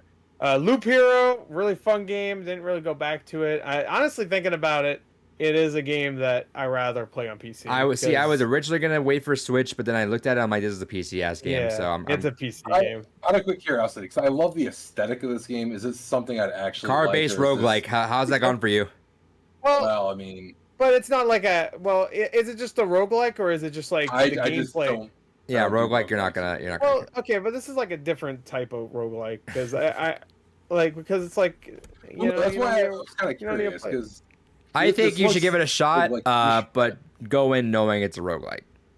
Yeah, but it's not Hades, which by the way, out tonight. So yeah, it's coming in Game Pass, right? I just wish it was cross progress saving, man. I know they can't. No, there's across platforms. Sorry, so Switch to PC to Xbox, but they can't do that. But Loop Hero, cool for people that don't have a PC that can. Well, I mean, not just in PC in general, because this thing probably could run on anything. But shout outs to that. But this is definitely. I was just gonna say, shout outs to Special Reserve Games. They already announced that they're doing a physical for it. So, all right. They actually announced it like 2 days before this came out, so they kind of spoiled that was coming to Switch. Nice. Because they only usually do physicals for Switch. They do a couple PC, but for the most part, it's either Switch or PS4. Yeah, but that's a PC game for me. So, or a Steam Deck game. Yes, never played the first one. I don't even know if it was good. It looked good. But this looks good. It looks very Limbo-ish, I guess, platform puzzle kind of thing. Yeah, that's what I was kind of getting the vibe of. Story told through the environment. I'm gonna wait and see because those kind of games can either be really hit or miss depending on just the overall mechanics. But it looks cool so far. I'm gonna wait for some reviews, but if the reviews come out even 8s, I'm in. I don't know what the first one got actually. I have no idea on the boy does that. I'm gonna pull it forward. They got cancer. Necro Barista Final Pour. Necro Barista looks good. I love the style of it. Yeah, it's another Coffee Talk, a Valhalla style game. So good stuff. I'm in on that. Play Coffee Talk. Coffee Talk's so good. Yeah. What is it called? Far the what? Far Changing Tides. Lone Sales is the first game. Yeah, this game has an 80 on Metacritic, so yeah, it's pretty good.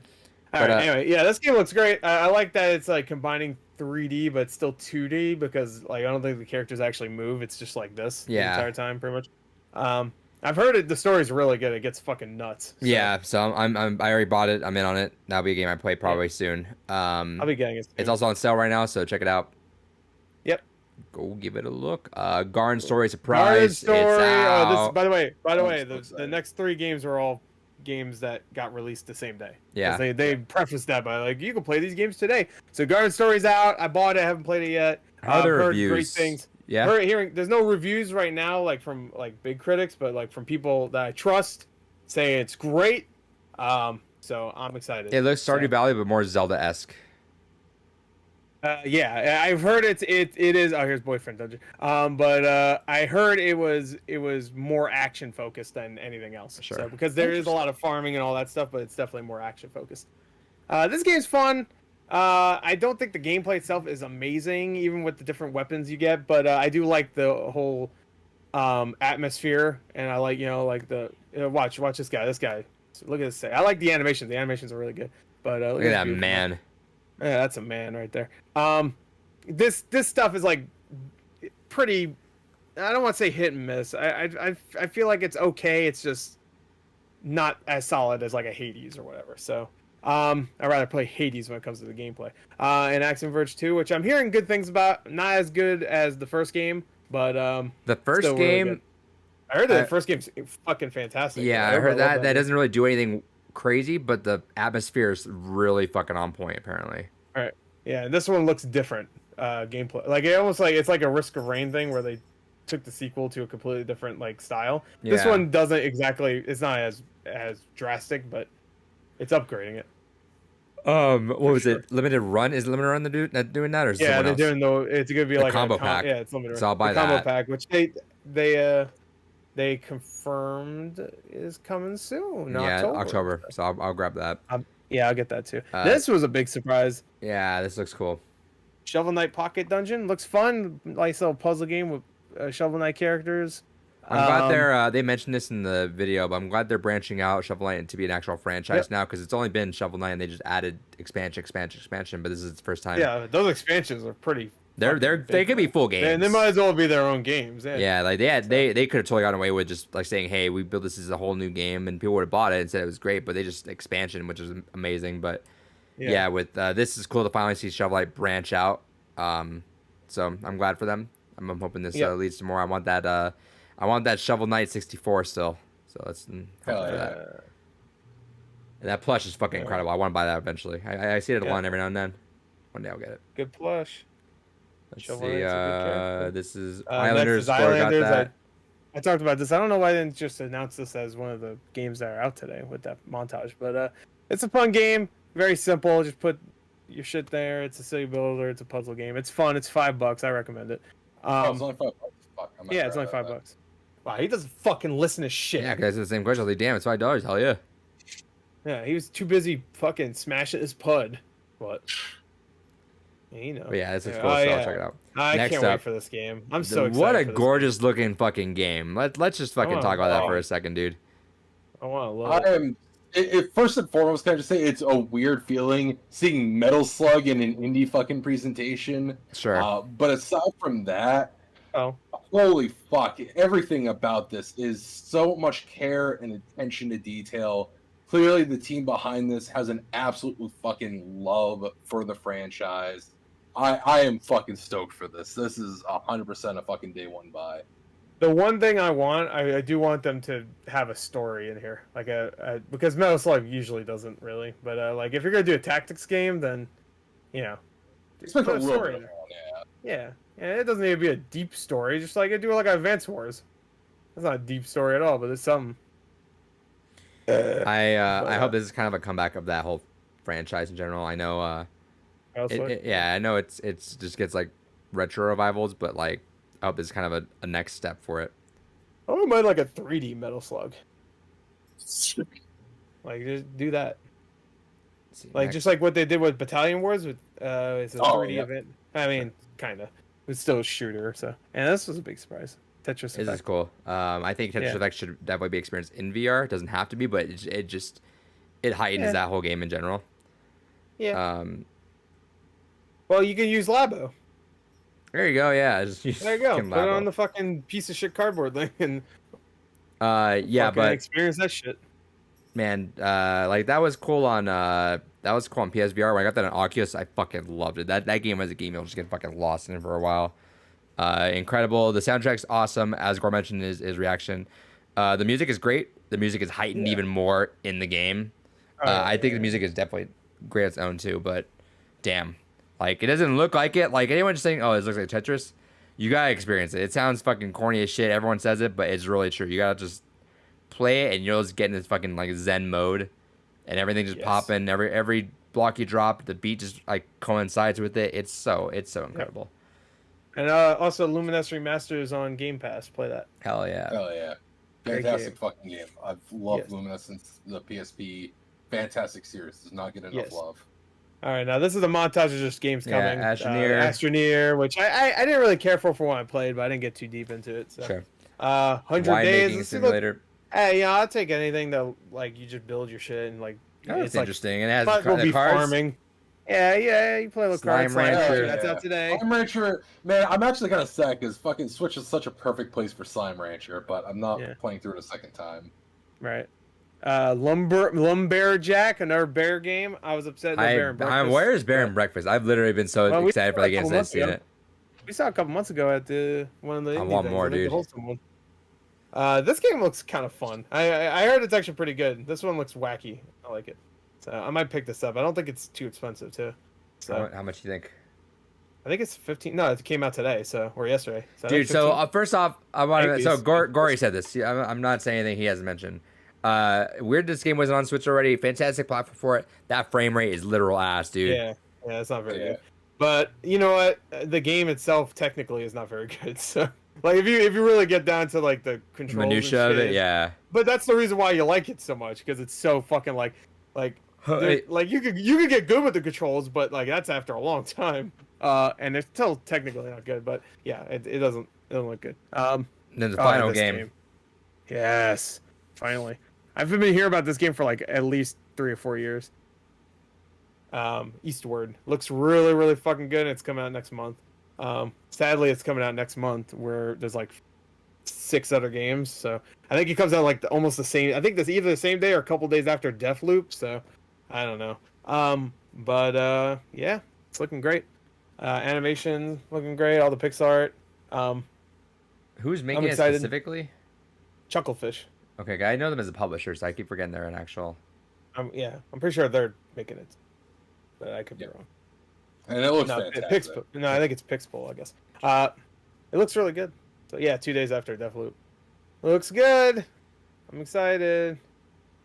No Hollow Knight still, so I know everyone. That's the meme now. I'm not expecting Hollow Knight. Silk Song is a thing, and everyone just fucking wants. Hollow Knight will come out when Metroid Prime Trilogy comes out, Metroid Prime 4 comes out, and Bayonetta 3 comes out. They just need to put Hollow Knight like next to next Axiom Verge 2. Just have give the Metroidvania people just a fucking great end 2021. Vaporware. The new Vaporware. Duke Nukem came out 10 years ago, so they need new Vaporware. So anyway, that was the Indie World. Let's move on to this Xbox Indie Showcase. I'm going to say I started watching this. I watched the first 10 minutes where they announced some new stuff. I got super bored after that, so I stopped. I didn't even know this happened, so. Yeah. I was recording it too, but there was a lot of talking, and it was so really Xbox slow. likes to have they got Sarah Bond out, and I was so bored. I was like, nah. Xbox likes to have like all the developers talk, which is cool. I think that's a good outlet that people should do that with, but it's definitely not my speed. But it wasn't interesting to me. Like that'd be fine if it was interesting. It was like first of all, whoever hosted it, hey, shout outs to you. But there was a lot of like, what was that? Like, I don't know. Like it was like I was watching their first reactions too. What they need to do, what I think they genuinely need to do, is they need to do 2 of them. They need to do the first one because they need to make these things like their E3. Remember their E3 was just banger, trailer. You barely saw anyone else. Like 5 trailers. One guy, hey, we're super excited to show you this. Trailer. Yeah. But I would love to see if they did that, and then they did a bonus one where they did developer stuff, like they did on Xbox. Remember they did the whole thing afterwards. Yep. Cool. That was good too. Really quick, I watched a little bit of that. I'm getting a phone call. Talk about this really quick. I'm listening still. All right, go ahead. Yeah, go ahead. All right, so Stardew Valley. I didn't watch this, so I have to read these to even know. Stardew Valley is coming to Game Pass. They had a little sit down with the developer.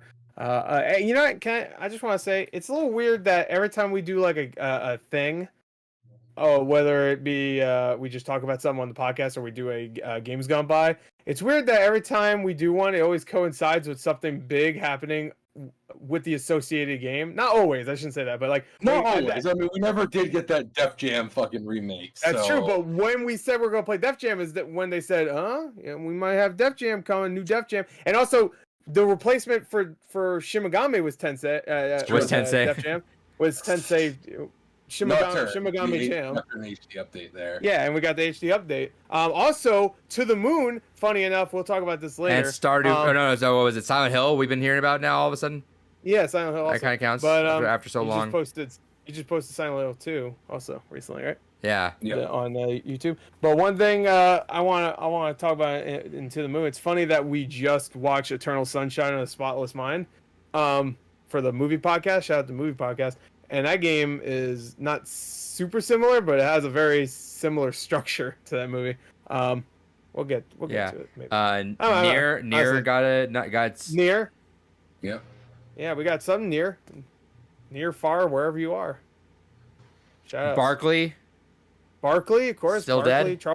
I mean, technically, yeah, Barkley, because the original Charles Barkley Hoops. The original Charles Barkley Shut Up and Jam games got their rights purchased by another company, and they had to actually patch out Charles Barkley from them because they couldn't get the licensing for him himself. Yeah, we're talking about Space Jam though. Yeah, Space Jam actually came out. Yeah, Space Jam, come on. Even though it was like a year and a half later, and we already knew that movie was coming out. But there's one more. I remember there's like one more thing. Now Stardew Valley is coming to Game Pass. What Remains of Edith Finch? I don't know what that. Some depression happened somewhere. You already bought it on Xbox, right? Oh yeah, I bought it on every system. I even have it on. I think I have it on PS4. I think it was on sale for PS4. I was like, I'll buy it. I don't think I ever started on PS4 though. I have it on Android, so yeah. I have on Switch. I have a physical on Switch. I have a physical on Switch and Xbox. And I have it digitally on everything too. So. Big fan. And the board game.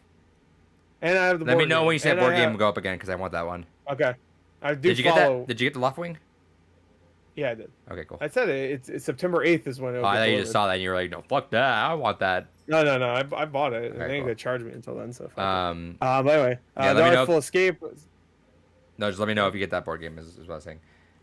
This I can't talk about because I didn't watch any of this stuff. So the Artful Escape gameplay trailer showed another one. It looks great. I'm excited for this game. I don't know why it says Caroline Hetty. I thought it was Lena Hetty in it. Now I'm confused. Did they screw that up?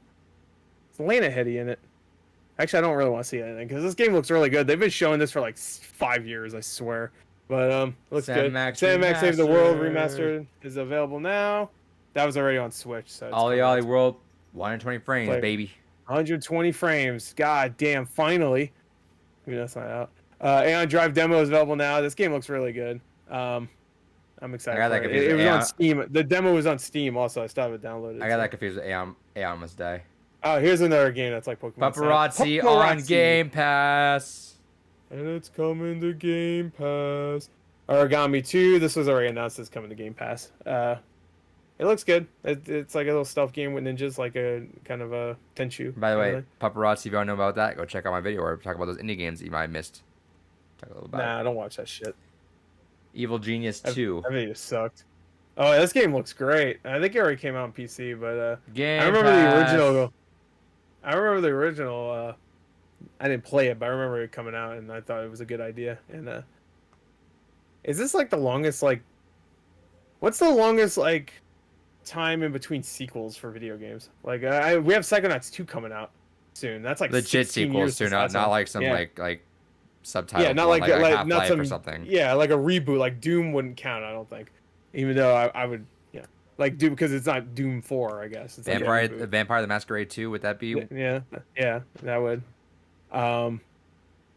We got one recently, didn't we? By the time Halo Infinite comes out, it'll probably be about Metroid, kind of, because that's Metroid 5. Metroid Dread. Metroid Dread, yeah, for sure, because that's 5. Yeah. And 4 was fucking 2002 or 3? Yeah. I thought we got one like super recently too. Yeah, I think Evil Genius. I could be wrong. I think that came out 2003. So. Yeah, get fucked. Metroid fucking beat you. Yeah, or maybe not. I don't remember when Fusion came out. I think it was 2002. But no, by actually, the way, yeah, it was. It was because Zero Mission came out. Those fucking GBA games shot the fuck up. Yep. I'm so upset because I wanted to grab them too, and Yeah, I was already kind of contemplating beforehand, and in that bundle with the Fire Emblem, they got a bunch of GBA games, and I saw Metro I hadn't looked in a while, and I was like, how much are they going for? A lot of money. I'm like, fuck. Yeah, and I wanted to get them complete in box, but I have them just cart. That's good enough for me. Library of Ruina. This game is out. I didn't know what it was. I just saw Library Battle Simulation. All right, hold on. Yeah, I read the reviews and the review on the actual store page, and all of them were shit. Like, this game sucks. It's terrible. Are you too? Well, you can't watch it then. What the fuck? Why would you lie? If it's on Game Pass, I'll try it. Anyway. I heard this game is like super fucking weird. But it looks okay. I've seen gameplay. I mean, it looks like a mobile game. A little bit, but I mean, I'll try it. I'm sure it is. Actually, I bet it is. On Game Pass, I'll try it. Fuck it. That's the cool thing on Game Pass. Library of Ruina. I bet it's a fucking mobile game. It has to be. I don't see a... No, it's on Steam. Nope. No. Well, Goran, I will try that. Stay tuned. Wrong. It's not. Oh, who's playing on Twitch? Let's see. Us now, baby. Oh, a couple of people. Only 64 viewers altogether. Okay. Well, I mean, what are you gonna do? Pathfinder, Wrath of Righteous. Yeah. This was falsely accused of being a Game Pass game. That's they mentioned that. Yeah, it's not actually. I have one of the Pathfinder games on Xbox One, but I didn't play it. Wandering Village, this game looks great. This is actually one of the first things they showed, because I did watch the first 10 minutes, and they showed 3 new games. And this game looks cool. It's like a city kind of thing on the back of a turtle, I like the 2D animations. If it zoomed. Oh, I like that. Yeah, it looks really good. So I'm liking what I sees. I like what it sees. But this game's cool. It's like a Portal. It's just Portal pretty much, except it's like isometric kind of puzzles. It looks really good, actually. I think that looks good. This isn't one of the first 3, so I don't know what this is. This looks cool though. From that picture though, if it's all like hand drawn. Yeah, that looks cool. Oh, I like that a lot. That's cool. That's sick. Huh. Yeah, it's sick. Mr. Wright, what? Wait, hold on. Phoenix Wright? Yeah, this looks good. Okay, that's cool. I like this. I like the little animations. It takes place in a young student's handbook. The student wants to become a game David? developer, and he wants to clear the game before he leaves the school one day. That's cool. I like that. It's got an interesting aesthetic. Inked, A Tale of Love. Oh man, getting inked, bro. And I don't know. This is gonna be some sad fucking game. Maybe it's happy. I don't know. Look how happy this shit is. Oh, this reminds me of that game we saw at was it the State of Play or whatever? The fucking no, it was during the Devolver one. The fucking 2D like Ghost of Tsushima looking thing. Oh yeah, kind of, huh? No, it just reminded me because they had the yeah. He has the rice hat on, or whatever it's called. Is that what it's called? Rice hat? Yeah. Yeah. Oh, I'm looking at David because I thought he'd know. I don't know. I thought they're like called rice hats, but I'll take what Adrian said as correct. He said yeah, so. No, I'm fairly confident that was Big Con. I don't know. Yeah. Yeah, I don't know. This looks reminds me of Monster High already. Oh look. Oh, is that Troy Baker? Troythan Baker. Why's Troy Baker there? Was he in it? Get the fuck out, Troy. Get the fuck out, Troy. He had all that extra time for not being in The Last of Us, so he had plenty of time of doing this shit. Indie games are always like the most fun to watch. There's so much weird shit in it. David Cross.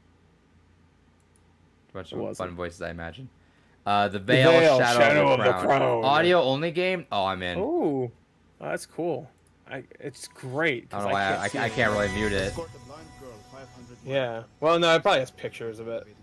It'll have some visual, right? Yeah, but yeah, this is the visual. Oh, immersive and thrilling. Bleeding cool! Is that gonna be on Game Pass? Yeah.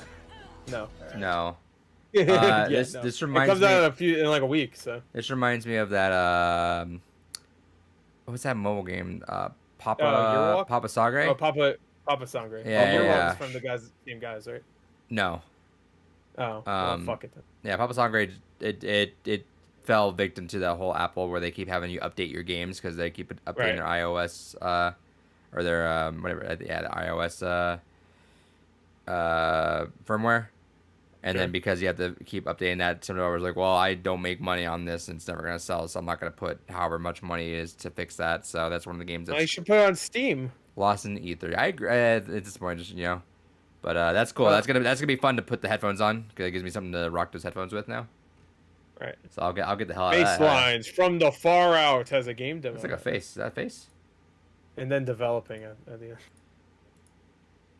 Wait, they missed one. Unless we skipped it. What was it? There was a, or is there more to this article? It looks. No, it's not. It's gonna. That's the end of it. There's one game. Wait, go up. Maybe we missed it. Was it the top one? Yeah, it might have been the top one. We didn't really talk. Yeah, Lightyear Frontier. We didn't even talk about this. This game looks fucking dope. It looks really nice, I haven't colorful. seen this yet. Looks like a. You'll see it. It's like one of those like survival games. I think maybe resource management kind of shit. Walkway co-op. Let's go. Yep. Looks really nice. Like the style of it, looking nice, colorful. I want to go in that planet. I was gonna say that. I want to go in that planet. That planet's I want to go in that planet's ass, and just destroy it. Look at those crops. God What are you damn. supposed to do? You make a fucking life. What the fuck are you supposed to do, huh? Who the fuck are you? It's not coming out until next year, so I'm sure we'll find out more. I'm still looking forward to that Paleo game. It's an open world farming game, so. Where the fuck is that Paleo game? The fucking MMO farming kind of game that like said, oh, we'll have like a closed beta soon. It's been 2 months. Where the fuck is it? It's gone. Soon my ass. What's soon mean? Never. Is it like Bayonetta 3 soon, or is it like fucking like abandoned soon? Because both of them are bad. Yeah, because this one's supposed to check back soon, so one day. Anyway, that game looks good. So there you go. Let's go. Let's go. But good showcase. I mean, Yeah. it's better as a rapid didn't fire watch than it. I think you should just. I think that's what you should do. Just rapid fire it and then have developer stuff afterwards. And they didn't have a lot of like highlights up after, which was annoying. I think they did, but it took them a little while to post them up. So I was like, all right, well. All right, last story. I'm We're not gonna gonna let David switch have his talk. Let's talk about this. Game of the fucking year. So I'm fucking stoked for this. There is so much shown in this. We've been seeing bits here and there of story fragment, and this is the first kind of semblance that we get of the overarching. Is it Nocturne bad ending? Is that why they remastered it? No, I mean maybe. So what's interesting is that they talk a lot about different wills of individuals throughout this trailer, which that is kind of the whole concept of Nocturne. Is everyone has their, in capital R, reason of what they're trying to do. You know, they want to go ahead and instill their reason upon the land, and there's a lot of reason style talk throughout here, but it's definitely not Nocturne because they mention comms. Nocturne is the only mainline game really that doesn't have a comm system, because the whole point of Megami Tensei has always been use computers to summon demons. Nocturne was the first one where you could just outright summon them yourself, and so we kind of get a return to form with the comms coming back. I mean, we had that before anyways, but it is interesting the timing of it. A lot of what we've seen in the trailers up to this point, and kind of what I still feel with this one, is this does though feel like a world where we've definitely Yahweh has been killed, or Record Scratch, or whatever incarnation it's going to be in this game is fucking dead. We've had one instance before, and there's a dialogue line in there where I think it's a law line demon is even talking about the black. Oh, this is fucking sweet. This right here, this guy is giving me fucking Kuzunoa vibes, fucking hard. Yeah. I was thinking that too. I wonder if that's gonna be the first time, like aside from Nocturne, where we actually have like a mainline game that kind of intersects with some of the side stuff more directly. Just his whole style and aesthetic reminds me a lot of specifically Raido Kuzunoa, but the Kuzunoa Devil Summoners, a long-running lineage in the franchise, but for their side series. I don't know, his whole design just evokes that feel. A lot of the demons they've been showing off, both in kind of like the trailers before and in this one, a lot of kind of just eldritchy monsters, which is kind of cool to see, just because usually we see that more so, especially on the Persona side than we do actual mainline.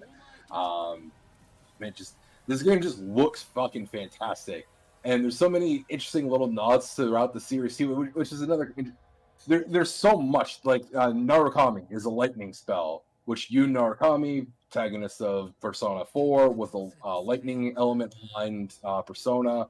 So there's just little elements here and there that just keeps being nods the entire franchise as a whole.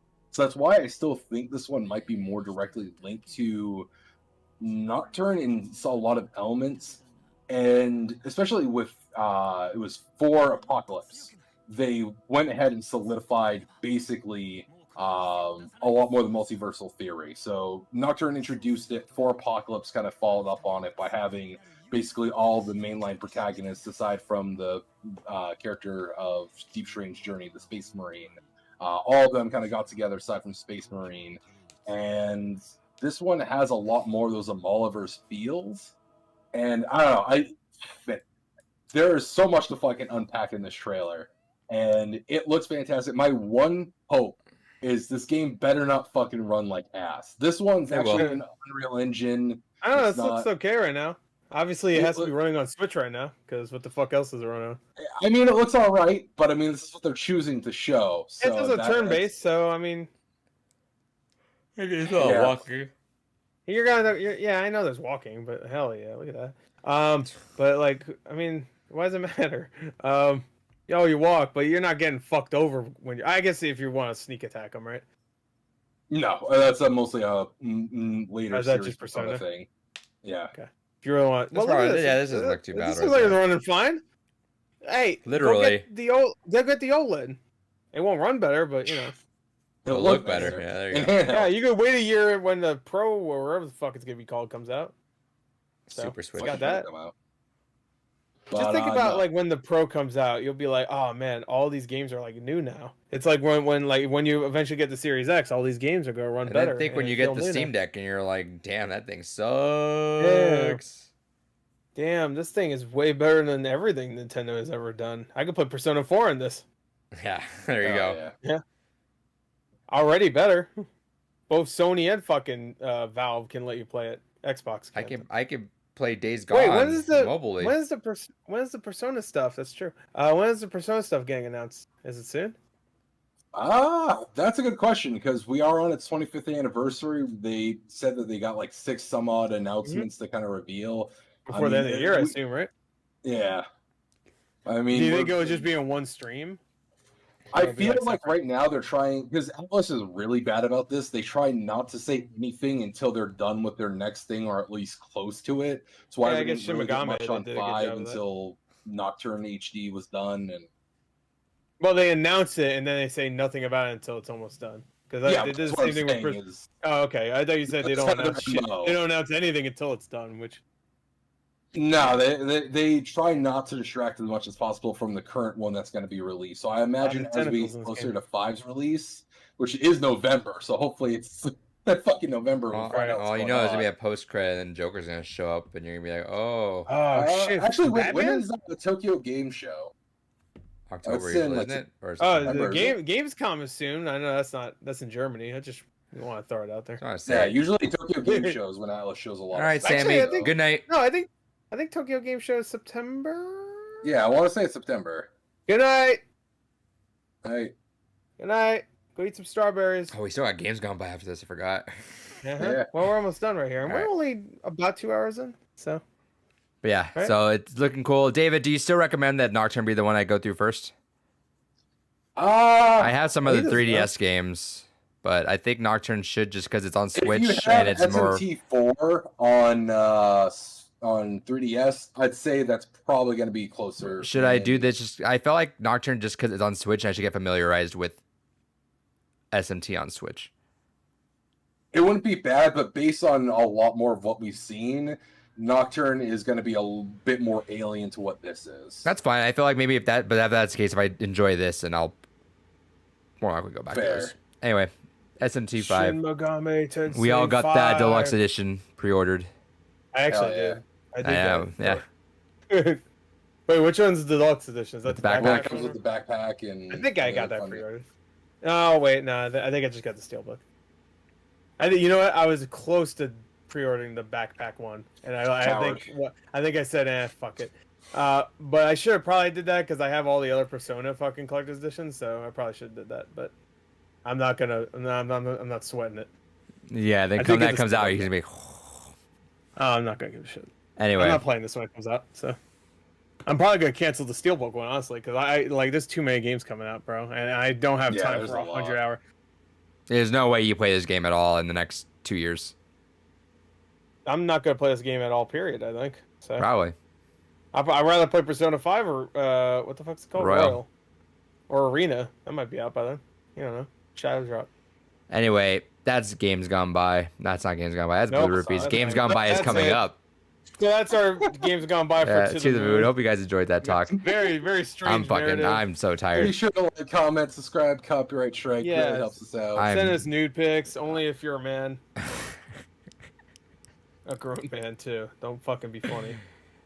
Don't be funny. I want to see a 50-year-old wiener. Spam at Gore the Movie God on Twitter. Go his DMs. Just send him dick pics. Send him all your best lemon parties. I'll review them on the next podcast. Yeah, he'll go through and review every single one. You will get dick ratings. That will be your next ranksters. This one, obviously. Yeah, Gore's Ranks Mini is going to be ranking your dicks. Yeah, mini. Yeah, and it'll be very mini because I'm sure they're all going to be fucking huge. Huge compared to a Tic Tac. So, reminder that our next Games Gone By is August 26th after the Stardew Valley, or after the To the Moon one, it'll be Stardew Valley. September 30th is Bloodstained Ritual of the Night, and October 28th is BioShock, and then the following week will be our Season 2. Then to get on making a new intro. That's going to be fun. Okay. You don't need to. Yeah, but it's got to be fancy. No, because then we'll actually introduce things proper, so we don't need a new intro. No, I meant like a new, like I meant like an actual intro. Like the video one. Oh. Cause gotcha. I used Season 1s for that, and then I want to do Season 2 for that. Gotcha. Right. Anyway, yeah, if you've played To the Moon, stick around. If not, Kiss the cook. Kiss the cook. Kiss the cook. You ever have a kiss the cook bib, but you put it around your weenie? Uh-oh, what are you gonna do? Good kick right here.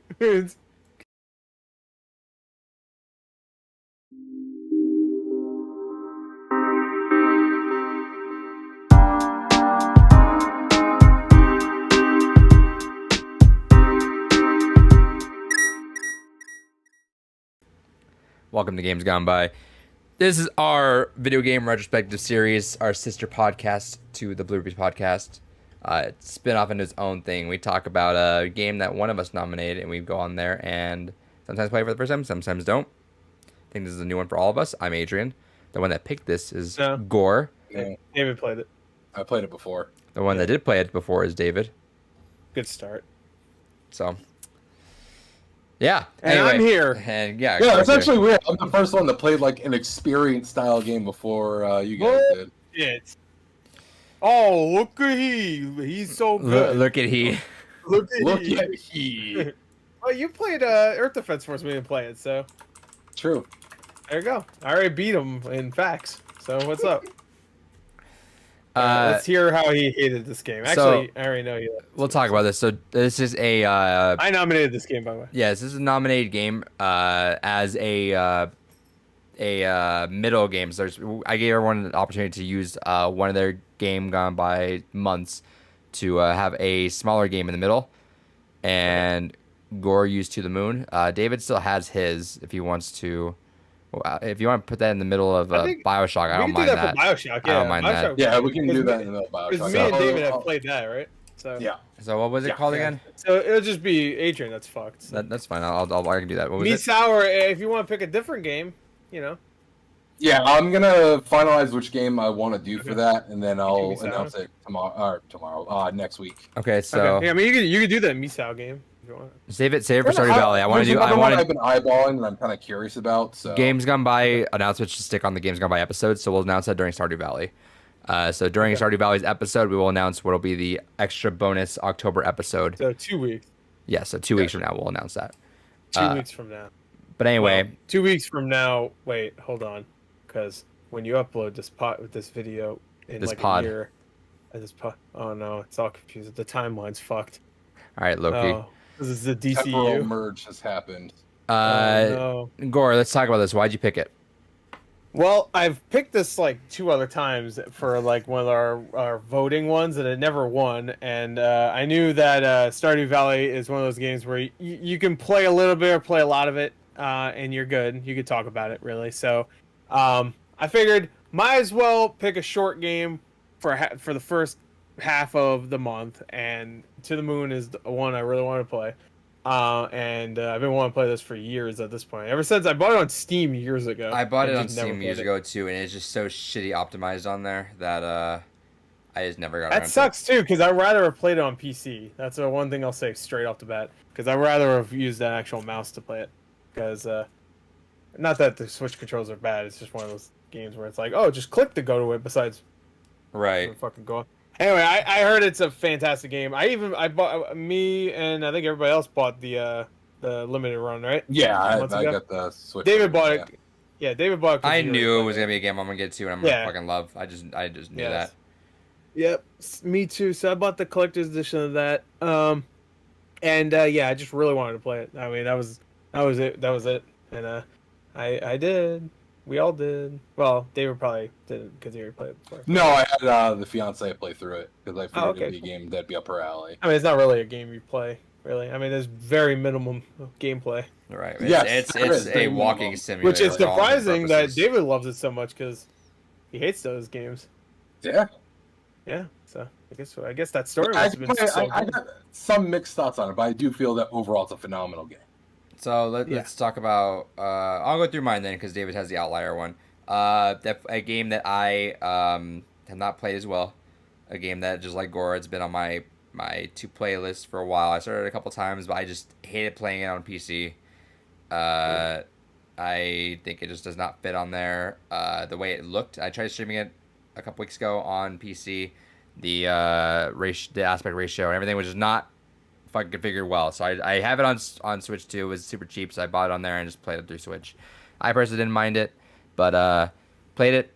You can kind of see my whole playthrough. It's not a great playthrough because I'm not really interactive or like voice acting. I'm like, no, I'm not about that. But I'm just playing it, so it's a good time to watch a walkthrough if you want, or a almost like no commentary, one of those things.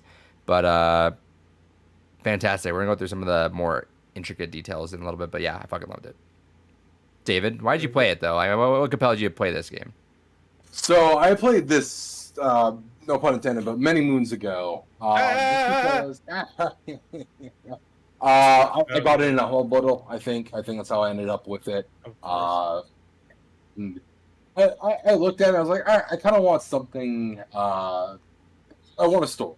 I was kind of hankering for something that was short, a good kind of story-driven thing, and a lot of the reviews I was seeing on the Steam page, like, this game's fucking great. You need to go ahead and go through this. And in fact, I'll actually double-check when I did originally play that here, because I can look at the achievement, because the game has one achievement, and it's beat the game.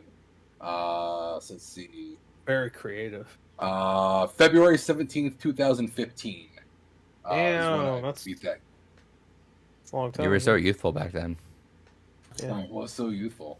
So yeah, I played it 4 years at that point after it had come out, and it was an interesting experience, and it was one that I have no issue with the controls on PC.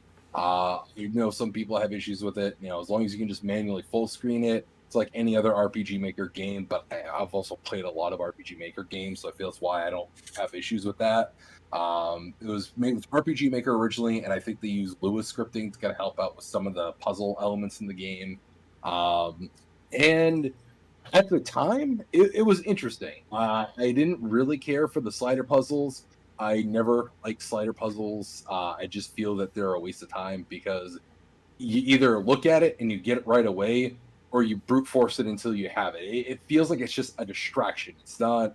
And especially in a game like this, I kind of almost have a very similar, from my own personal perspective, I have almost a similar thought that I kind of came out of like Hellblade with, where there's enough in this game where you're constantly losing control of your character for like, you'll go ahead, you'll walk a few steps and the game takes over and kind of plays out a cutscene kind of thing, where I almost felt this game was better off if it was either 100% you control it and you're walking through it, almost kind of like an Edith Finch, or if it was just purely a visual novel and went kind of that route. Because really, I feel the like light elements of gameplay didn't add a whole lot to the experience of this game.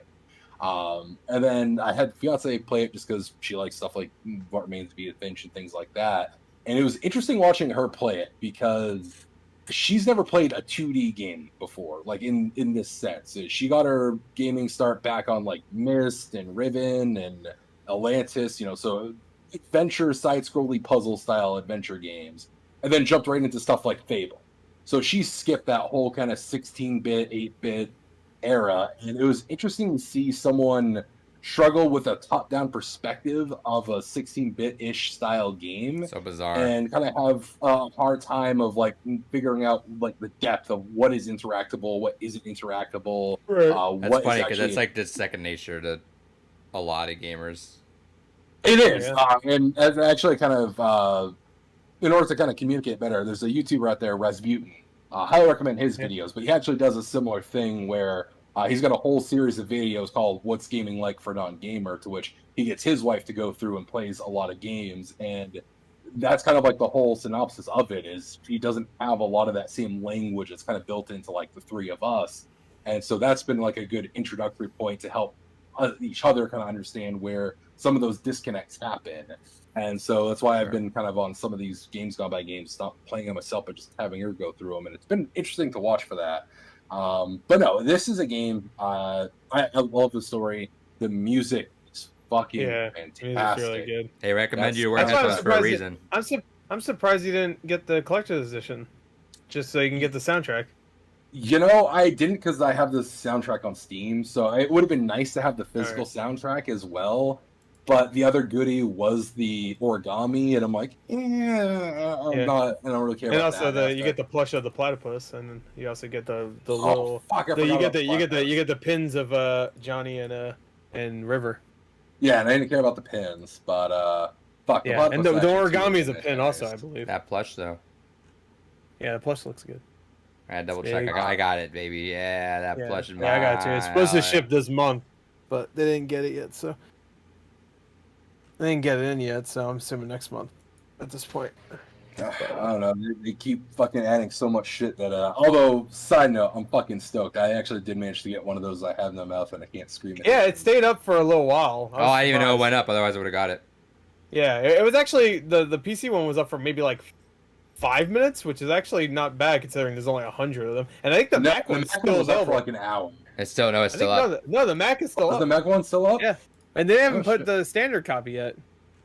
No, because they have 10 each of those, so they're not going to do... They said that they're going to do something different for those. Yeah. Because they realize that maybe it's a shitty thing to try and have people fight over 10 copies. Wait, so what happened? It's from his personal collection. Who's the guy that made it? I forgot. Arlen... Oh, fuck, I can never... Yeah, Arlen something. Yeah. Jeffrey. Arlen P. Willard. I hate that I can never remember his name because genuinely I have no mouth in my scream is one of my favorite short stories. But so wait, repeat I've seen a playthrough of that game. What's been going on? So long story short on this one,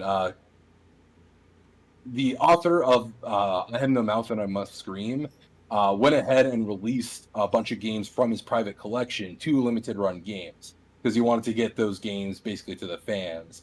And so limited run was like, hey, we're going to have 10 original sealed from 1995 copies, 10 for Mac, 10 for Windows, put those up for auction. And then we have 100 each that we're going to make some collector's edition goodies to go along with. If you just want the regular ones, $100, here you go. If you want the collector's editions, $200, here you go. And people like myself were pissed that, one, you're only going to do 10 of the regular non-collector's editions, and two, that you want 100 fucking bucks for it. Because you are literally just fucking price gouging because you can at that point. Fuck off with that. How much would have been fair? Yeah. Probably regular price. A normal release price for limited run, let's be honest. At most, I'd say 60. If you're going to try to... If the whole point... I'm sure the sealed... Because it's an original seal Kai. It's not like they... It's not like Shantae when they just made a new game... Yeah, it's not like Shantae where it's a new Game Boy Color cartridge and box and everything. So it's like an original one. How much does the original one sell? Because that might still be a good deal either way. Fuck, let me check real quick. It's like $1,000 or some shit. You get a good deal. But probably not. I have no dick and I must cream. What is it called? I have no mouth and I must scream. That's what I said. Sealed goes for $91. I actually put I have no mouth and I must cream. So what? Sorry, I was looking on there. This is a pre-owned one that's up for 100. I mean 200 right now. So what are they doing? Because they realized that was a dumb move. They're not going to sell the 10 of the regular editions. They're trying to figure out what to do with them going forward.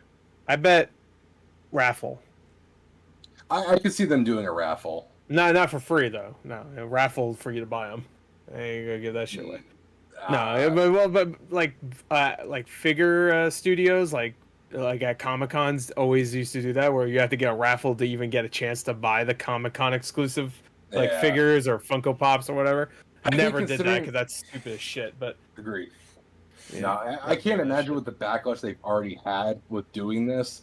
They don't give a fuck. You know how much backlash they get for some shit? They don't give a fuck. Yeah, but actually, this is the first time they got backlash. Yeah, did you see what they did with Hunt Down recently? That pissed me off. No, what happened? No, what did they do with backlash? Hunt Down had a limited run, like an actual limited run. I think it was 800 copies of the collector's edition. Like right after their limited run press conference, it was one of the shadow drops, and then 2 days ago they posted more of them, and now it's not a limited run game, it's like a distributed title. I think it might have always been like that, but it was always limited. But then they posted more up. I'm like, where the fuck did these more come from? Oh, so, the action figure one. Yeah, I was gonna say the action figure. I mean, I was gonna get it anyway because I heard that game's great, and also I love the action figure and stuff. I heard that game is really fucking good. They got backlash for that? I don't think there was, but I thought that was really annoying. There might have been. Look at their Twitter. I bet people were like, "What the fuck?" 2 months later, you put them up again. They sold out again, but still, you know. Not that I care. I keep all my fucking limited runs, but still, like it was a little annoying that I was like, at the time I might not have had that much money, and I had to force myself to get it for no reason because fucking 2 months later it was available for a couple days. I don't understand their fucking numbering. Why the fuck is Infliction number 9? Because Shantae games aren't out yet. They start for some reason they started off with the second Shantae game and not the first one. And so Shantae 1 I think is 3, and then 4 is number 2, and so on until that's done. And they also have a number 8 right now. It's some shitty ass JRPG game. So I think all the Shantae games should reach to 7, and then you have 8 and 9. It's confusing. I don't even know what the fuck. But they have 1 and 2. Obviously, they have. I was like contemplating doing a PS5 run of it. I was thinking that too. I'm gonna get all the Shantae games for sure. But then I already missed Maid of Skur, and I'm not going back for the other one. Maid of Skur will be fucking most likely a distributed title later, just like Cthulhu was. So I don't think you need to worry that much. Sure, but I didn't get any other ones. I didn't get Shantae or River City Girls. Well, yeah, you missed the second Shantae. I'm getting the Shantae ones because I want to get them all in a slipcase. And I'm not paying $500 for fucking Pirate's Curse. Good game. I just can't justify at this point. They've gone ahead and they just keep milking the shit out of Shantae to where now every console. I mean, they can't anymore. Get Xbox releases because they did say they were going to do them at some point. Yeah. As soon as we get Xbox releases, have every single game individually again. No, fuck it. At that point, when you're on PS5, fucking throw a compilation on there. Fuck off with that. Fuck that. I'm shocked they did Axiom Verge 1 and 2 combo, honestly. That makes a little bit of sense because like Axiom Verge isn't like a super popular series, but Shantae's pretty big, and Shantae is like limited run, and Shantae are like fucking, they're close. You know, Shantae, Risky's Revenge and Pirate's Curse on PS4 is 2 of their first games. I have those. I think it was like first like 20 at least. So. Maybe 30, but I have those 2 on PS4, and I think Pirate's Curse still goes for a lot. I think Risky's Revenge has dropped. Yeah, some of the way they do this stuff is just annoying as shit. All right, so we're not talking about To the Moon, by the way. No, we're not. So we should get back on track with that. Yeah, we went way off. So anyway, with To the Moon, what would you think? Solid. I loved it. I really did. I loved everything about it. Some of the controls on Switch were a little annoying. The touch controls on the Switch are I don't even understand what's going on with them. Like You think like, oh, you touch and then the character will go wherever you touch, right? But like when I do it, they don't move, and like you have to keep tapping it for them to even like respond at all. I don't know what's going on with them. Maybe it's just, I don't know. Maybe there's something wrong with my. I don't think it's my Switch because I used the fucking touchscreen for everything else. And that's for both of my Switches. So there must be something wrong with both of my Switches then, or there's just something wrong with the touch controls on. No, the controls in general seemed a little off on the Switch version. Yeah, I mean, no, but like it was the very... analog controls is fine. They're fine. There are times where I'm trying to make a precise maneuver, like I'm trying to get in between two tables or something. Sure. And that's not really a controls fault. It's more of like just make those fucking a little bit wider so like I get through because I have to get through there. Why are they so like I have to like be like pixel perfect to get through it? So like that's not just the controls fault, but like just a little annoyances. But I mean, again, like they're not big problems really. Especially considering there's really no gameplay, so you don't really need to worry. There's some slight puzzles. I thought there would be more of like a typical adventure puzzles where you have to find this object and bring it back here. There's one part in the beginning where you have to bring the chair over and get the fucking lollipop or whatever. And I'm like, all right, and that was like the only time you really do that. Everything else is like, oh, you have to find the items, sure, but it's like they're obvious items. There's sometimes where the items are so obvious they actually kind of like. When you move the camera, they kind of like phase in and out. So it's just like, oh, it's obvious it's that because it's like you know how like in old PS2 games when there's like a hole in the wall or something, and you can see it's like a different color because they have to like do the animation. The Scooby-Doo effect. Yeah, exactly. So yeah, exactly. But for the most part, gameplay isn't great, but it's not there for that. It's an amazing story. I loved everything about the story. Yeah, love all the characters, even the small characters. I love how the story is structured. I mentioned Eternal Sunshine earlier, where like Eternal Sunshine, it's funny that we just watched that because that movie deals with memories and how a couple of the characters in the movie go backwards with memories. So it starts with the latest memory and then goes back to earliest memory. And this does that exactly. Like that's what this is. It's about this old guy, and they have to infiltrate his brain, do some Inception shit. This came out right after Inception, right? Like a couple years. So they have to incept an idea of him going to the moon because he's on his deathbed, and he wants that. I'm not going to over-explain what this whole plot is. Just go with it. Yeah. I'm assuming if someone's watching this, it's because they played the game, because this could be spoilers. And again, spoiler warning in general, we will always spoil every game we talk about on game. But just in case there's somebody that wanted to hear us spoiler discussion now, or not spoiler, a review now or something, they don't know these are spoilers. These are spoilers. They just want to know what the game's about or whatever. But just the whole story, all of it worked. The dialogue was really good. I love good pixel art, and this has great. I'll bet it's RPG Maker, not stock assets. I don't think they are, at least, but no. Yeah, but it is. Looks like an RPG Maker game, even though the Switch version is a different version than the Steam version. They make a lot of difference. There's a lot of differences. Like a lot of the art is either fixed or updated. I think there's even like certain mini games that are completely different. Like there's a whack-a-mole mini game that's like really quick, and I think it's different in the Steam version than it is on the Switch version. Possibly. Yeah, it looks different at least. I watched someone play this game after I was done. I just wanted to see their reactions, and I just skimmed through to like certain moments just to see. And it looked like there's a lot of differences, like the text box and stuff like that. But you're getting pretty much the same experience with both of them. If you play it on Steam or Switch. But it was great. I loved it. I really did. Like I have no faults with the story at all. Not a one. I'm done. Yeah, no, I don't think that either. I was very satisfied with everything, how it worked out.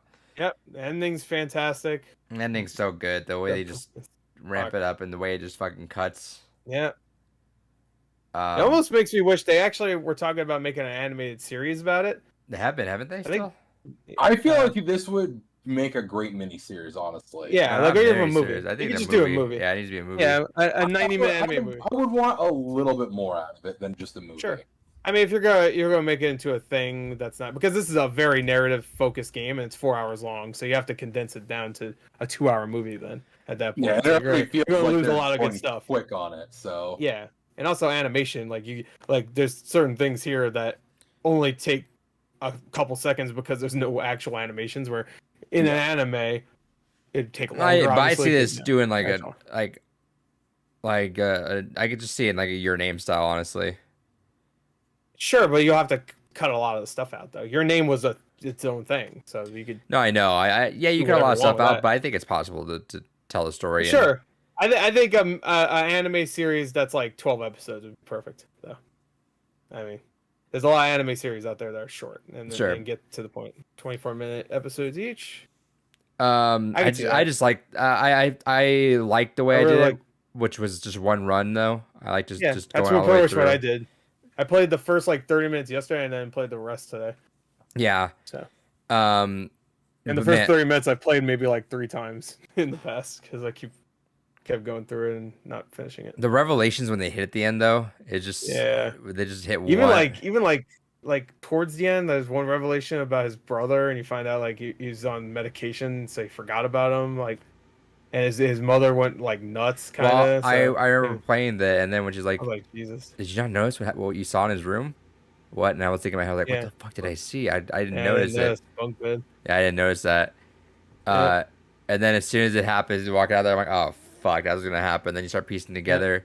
And then you realize, like, it's such a fucking tragic story, dude. Because you think about it, she didn't have a good ending, dude. River did not have. There was nothing. Neither of them had a good ending, really. Well, yeah, like, because he didn't even remember fake. His own brother died. It's fake, because it is ultimately it's fake. Yeah. But like, it's tragic for her, man. Because I was wondering the only thing I didn't get. The only thing I didn't get was he kept saying, I need to date her for this reason, and then his friend kept saying that's a messed up reason, and they mentioned Asperger's, and I was like, is it because he also has Asperger's? Is that kind of like what the thing is? He want to date someone else with that? No, it's because she's unique because of it.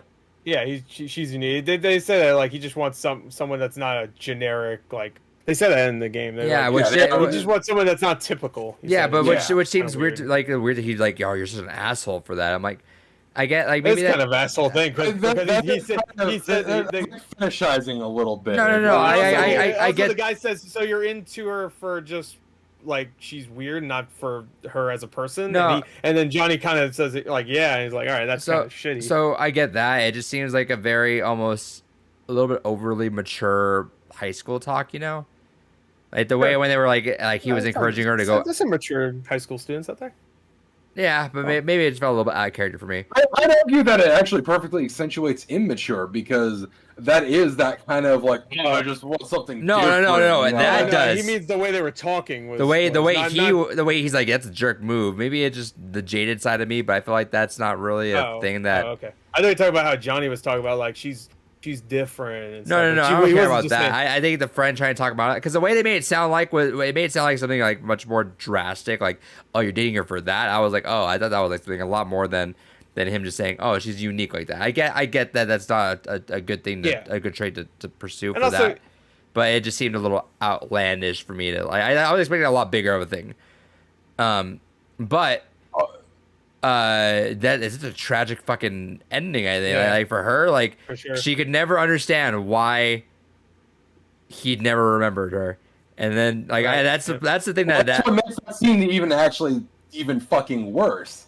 It's because that's his first, cognition, remembering. Oh yeah, that's when I fell in love with her, and that's when I first remember meeting her, and that's why that kind of hurt when she realized that because. Not only did he not remember when they met as kids, but you first remember me when you basically were into me just because I have Asperger's. Yeah, and also one thing I will say is that even though they're husband and wife today, he never talked about like he was he must know he was in an accident at one point, right?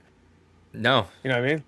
No, but like nobody, he never knew. He never went to a doctor's thing, and they said like, hey, you're in this accident. They made a comment about it. His memories have been altered once already. That was the whole point. On purpose. Like the whole point with the medicine was to get him to forget.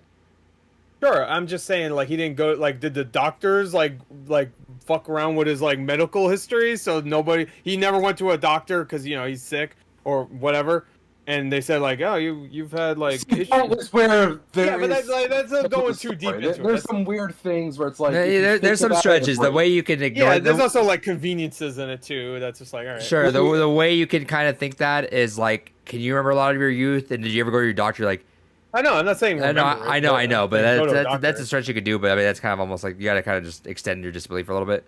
But sure. yeah, no. And then you think about it, and then so I mentioned is that I played the game very late. I wish I played I wish I played it like 2 hours earlier than I did, just because I would be able to better grasp a lot of those things. Because usually I'm on top of my game with that, but it was getting late, and I rarely ever do a full one-way playthrough of a game that's over 2 hours. Like very rarely ever. Right. So this was one of those, and so I missed a lot of things. And when I laid down, I was like, oh, fuck. So like right. I the most obvious shit, which kind of bugged me that I didn't get like right off the bat, but again it was late. I don't give a fuck. But like I didn't realize how drastic her rabbit making was. It didn't piece it together that I was like, oh, she's just fucking desperate to get him to remember the moon, just fucking rabbit after rabbit, and then because she keeps asking him, what do you think of this rabbit? And like, what's yellow? Because I'm assuming she can't remember exactly what the color of the rabbit was, so she keeps doing like different colors or whatever. No, I think they were all colors except for like some more specifically colored. Huh? Say? I think it was all color. Were they all colorless? Except for no, at one point there was like she made white ones obviously, but then she made like I think a pink one at one point or something or yellow one. She was experimenting with a couple different ones. Okay. Yeah, to see if maybe that would make them remember. Started predominantly with white, and then there was the last one she did was yellow. And okay, also, so you she could got say, at the end. and like her carrying the platypus everywhere, maybe that was not just because of her Asperger's. She had it there just to see if he would eventually remember. Yeah, dude, when you saw that thing, you're like, motherfucker. Yeah, every time you see it, the first time I saw it, I was like, this is gonna be important. Yeah, you like, know it. And no, I knew it was gonna be important because I fucking got the fucking collector's edition. I'm like, oh, this thing's gonna come back. And I didn't remember what was in the collector's edition. I knew it was a platypus. The second I saw it, I'm like, oh, and then after you see I was him. done with this game earlier today, I was like, what is the fucking? Because I knew it had to have been the platypus, but I wanted to look because I remember there was something like a stuffed plushie thing in that collector's, and I looked. I was like, yeah. It was and you play the game, and you're like, oh, he's gonna win it, and then you're out there, and then you're sitting there, and you're like, this is where it's gonna happen, right? Yeah. And then the little thing at the very end where it's like they have a cute moment, and you already know it's tragic. You already know you're like something fucked up happened, but then they ask, what happens if we don't meet here again? Oh, we'll rendezvous on the moon. And you're like, oh, motherfucker. Now, see, here, that is the one thing that the fiance couldn't get over is that is a hell of a stretch for something so far into someone's subconscious that he didn't even initially remember to have that be the thing that suddenly decides to actually get him to go to the moon. Like, that is a hell of a stretch. Sure, because that's the one thing he remembers from his childhood that he can't remember is the one line where, as a kid, he probably said it as a joke, obviously, or not even a joke, just like, oh, it's the moon. But I thought it was a good line. So wait, you mean as in like, why is like, that the thing that triggers it? That I could fucking. That I could be. Wait. So she was upset because that's the thing that triggers her, or that's the thing he remembers the most? Because it was a memory that was the one thing he remembered from his childhood. Because he was like, I want to go to the moon. He doesn't know why, but he knows he wants to go to the moon. He doesn't know why. That's the one thing he remembers from his childhood. Yeah, and it's a stretch, but I mean, he doesn't remember his own brother.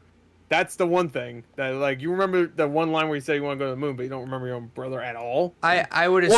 Well, see, at least they like, I know the mother went nuts, but did she go immediately nuts? That I can also, I would extend to like suppressed memories. You know, there's plenty of things where just shit happens and people just blank it out, and then on top of medication that's also blanking it out, just 2 layers of just shit that's like in there.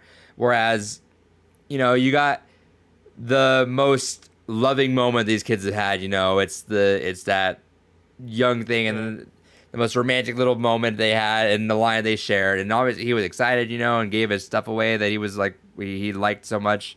Like I can see why. Again, it's a lot of this stretch, a lot of it is just convenience, but like he actually didn't. What? Oh yeah, well I mean yeah sure, but like he said that, I don't even know what the hell this thing is. Yeah, but so you know what I mean. But like you gotta. Yeah, I know. No, it was important to River more so than him when he gave it away. River's like, and you can even tell like River probably didn't have a lot of friends too. And she didn't have any friends. I think that's kind of one of the stipulations again. Well, yeah. And they say later on that she's very shy and always alone. But like at that point, I mean, when she was like 8 or whatever, she probably didn't have any friends either. But yeah, because you have more friends as a kid than I would say you do as an adult. Just one of those things. At least I did. It got weird. Fuck, you got weird here with the sandwich. Shit, it just got weird in here. It got real in here. Yeah, no, the little it's easier moments... to make friends as a kid than as an adult. Sure, because you walk around and ask everyone's. You can just go around. You can literally, as a kid, just fall down and fart, and everybody like, "You're my friend." No, you can go around. Do that as an adult. It doesn't really work. Well, no, I mean, as a kid, you go around and ask everyone their occupation. You just got a friend. That's true, and then at the end, you become a 50-year-old man, and then that's the same. It's old. It's an old thing. Shout out to M. Night Shyamalan. I was gonna say, I was hoping you left the reference there. Just let it sit. Listen there. No, I don't want people confused because nobody saw it. So. Anyway, Dave, you're gonna say something. I don't even remember what I was gonna say now. Yeah, he's old. I am old. He is old. Old. Hades is out now on Xbox. Hell yeah. Alright, I'm leaving. Yeah. I'm gonna play this game that I already fucking played a lot. What? Yeah, so? What the fuck? Hell yeah. Oh, sorry, we're gonna play Overwatch after this? Fuck you. No, I'm going to bed after this. Yeah, okay, you're gonna be dreaming about Overwatch. Pussy. You gonna get Overwatch to teach your kids in school? Like, about, I showed them some of the league today. They wanted to watch the Overwatch league. I don't care. Like, at this point, like, I don't care. I saw there was leaks. I didn't care. I don't want to see it. Just show me the game. I don't want to see leaks. Oh, wait till the Activision shit is done. Then I'll watch. Yeah, I didn't pay attention to it. Anyway, yeah, a lot of the reveals are good. I think the progression of it is super cool too. I think just getting little by little, you just get inch back. Yep, really good. It's really good. And it just builds a really good. It's very Memento in that too. It just builds a really awesome mystery and like, how did we get here? Then you find the problem with that, and then it's like, well, how did we end up there? And then just you get little hits, and it always fucking starts right at the fucking moment. Yep, like, oh, she's at the hospital. Like, oh, and then right before that was like, she's not really feeling too good. And then, but then right before that, she's sitting away from you, and you're apologizing. You're like, motherfucker, what the fuck did I just do? Yeah, he admitted at that point. Like, they didn't have the scene where he admits it, but, you know, like, he admitted something. What do you fucking say? And then you find out what he admitted. That, like, and the friends are just right there, and they're like, you gotta say something, man. And you're like, what happened? Yeah. And I'm assuming that friend wasn't there before the car accident, because then he'd be like, dude, you don't remember your own brother? See, like, when you think about this, did he not have any friends when he was a kid? And they just move. I'd assume that the way they would do, like, if you're trying to repress a kid's memory, and all that, you get the fuck out of the city, you get out of the state. Start them in your school, and then just everything from scratch. That's the way I'd imagine it would happen. And you know, back then there ain't no fucking cell phones. You lose your friends if you move. You're just, man. All right, well, it was good knowing you as a human. Yeah. Yeah, I mean, it is a tragic story. It's so tragic for her, dude. That's the way I was thinking about it. I was like, dude, that sucks, man. She went her whole life just wishing he would fucking remember. He never did. Nope. And that wasn't his fault. And it's it'd weird. Be one thing, it'd be like tragic and kind of shitty if he, you know, they just didn't remember, you know? Yeah. He didn't remember for a good reason. And then the real life one, like, yeah, it's better in his memory, but man, it's fake. That's the weird thing about it. It's just fake memories, kind of you know? Message of what Watts is saying. Actually, that's one of the things about the minisodes, which I watched the first minisode, where they're both Eva and Watts. What's his first name? Neil. Neil. I read this. I won't spoil it, but they're talking about. Yeah, I read very basic synopsis. I was going to, but I just had no time to get to them. But I heard they're pretty good. I mean, you can just watch them. Honestly, yeah. They're only a half hour though. Yeah, and they're literally. I just wish they were on the fucking Switch. It should have been nice they were on the Switch. I didn't watch the second one. The second one I heard was definitely way more just its own thing. But the second one gets really out there. Yeah. Yeah. Okay. And I do want to play Bird Story and then Finding Paradise. Yeah. But Bird Story I know is definitely out there. I already owned a Bird Story. I knew that's how much I knew I was gonna like this game. I bought that one. Paradise. Was it Paradise Story? Finding Paradise. Yeah, That's I heard that one's great, but it's kind of too similar for its own good. Sure. I mean, it's a direct sequel. I know. Even like the story itself. I mean, what they do is they go to older people and fulfill a wish. So right there, if you're gonna do another story with them, it's gonna be similar. But from what I heard, it's a lot of it is similar. Sure, but man, like the idea of it is just so weird and bizarre. I kept thinking, I'm like, I don't know if I'd ever do this. Like, it does it like that poses like a really like strong hypothetical. Like, would you do that? Would you want your final memory to be that? Because I mean, you're going happy. That's awesome, but it. This is the thing, though. It was heavily insinuated that the only reason why he called them is because he didn't have anybody else to do it, right? Because like this would be a cool thing to have somebody on their deathbed and they don't know it, you know, like and just give them a memory. But he knew. Yeah, it can only happen to people that are gonna be in that state. That boy, like on the deathbed. Yeah, like a coma-esque. Yeah, which he was. So yeah. But yeah, like I feel like. I bet most of their clients are people that are on their deathbed. No, they all are. That was their stipulation was they had to be on there. They can't be someone that has a chance at survival. Right. But again, I just kept posing that existential question. Is like, I don't know if I would do that. Like, it sounded appealing, yeah. Like going back and literally just everything that like just set it up so that you live the life that you really wanted to. But like that's lying to yourself, and you kind of know that too. Like you call them ahead of time, so you know that.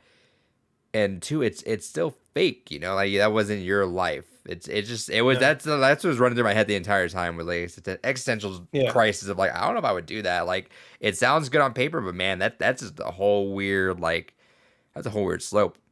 I can easily say I wouldn't do it. It's fucking dumb. Like I don't think it's dumb because I think I wouldn't do it too because I'd do some fucked up stuff. I mean, he's always trying to do a bad thing. He does a bad thing in his memory finally. Finally do it. The last thing. Finally do it. Yeah, they read what's his request. He wants to do a bad thing. In the brain shit. Yeah, no, I want to see their request. That guy's request is I want to go to the moon. Yours is request I want to do a bad thing. I want to destroy the moon.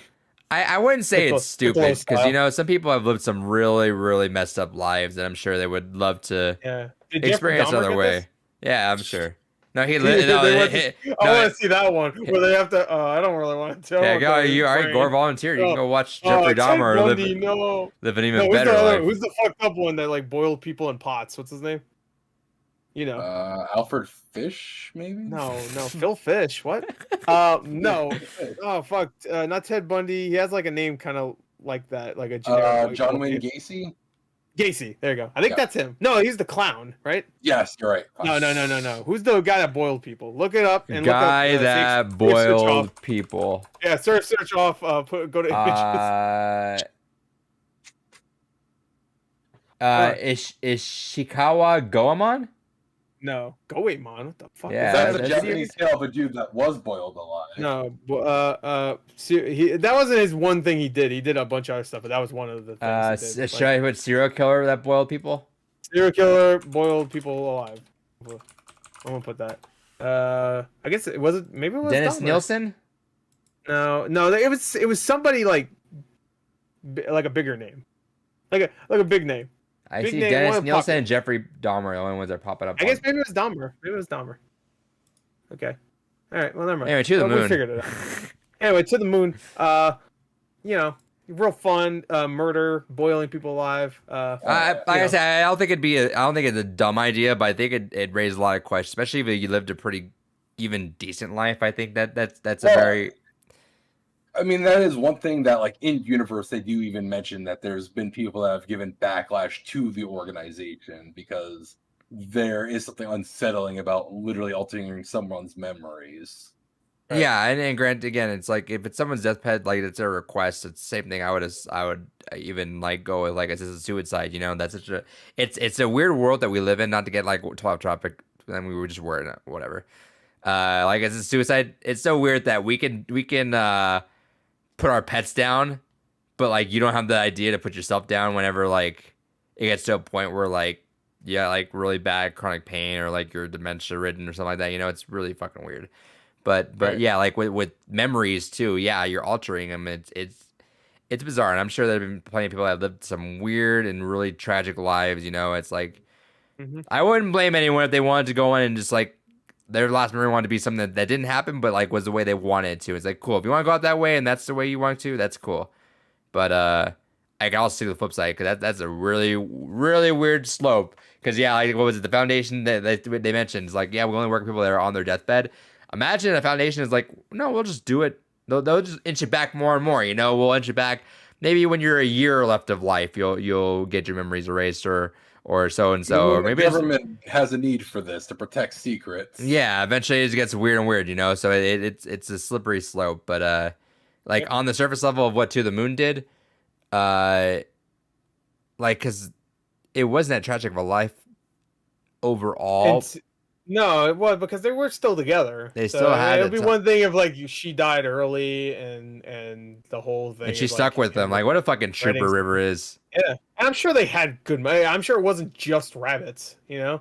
And that's it. I'm sure they had good moments, but every moment we saw was very. That whole montage of going through NASA, and then she's gonna walk in. You know it's gonna happen. They can say, "Well, I guess I don't know," and then you see her, and you're like, because even still like, "Oh, I wish it would work out" or whatever. I'm like, "Oh." And I love how they had no fucking clue that was gonna happen. They're like, "How'd you know?" I don't fucking know. I just YOLO'd it. I just had a hunch that was gonna happen.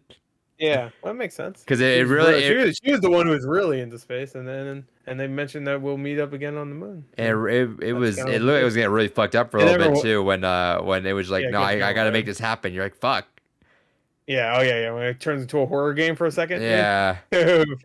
With fucking Neil going through fighting zombies. Yeah. I feel like the game still has a good sense of humor, which I like. Still, it's not like just all dreary. Like those two characters are. Because we don't talk about that much, like Eva and Neil that much, but I like those two characters. I like that they're two completely opposites, pretty much. But you can tell they have a deep history. And they do the cool thing where they flip. Yeah, you could flip them back and forth from who you're playing. And No. I mean, like no. That's what I'm gonna say. Like they're like, well, like she's like Neil was about fuck. The romance, and then he's like, and then now towards the end, he's the one that's at the fucking gravesite, like. Because Neil doesn't give a fuck. Remember at the beginning, he's like. Yeah. He's like, oh, this is cheesy shit. Yeah, no, he's like, what are you guys doing here? Well, we're a memory you put in your brain for us to. And it's like, shut up. Like, well, he doesn't fucking matter. He's dead anyway. Whatever. This is fake. Yeah. And then at the end, he was super remorseful over everything, which was cool. I like when stories get to the point where they can almost flip an entire character in that span of time.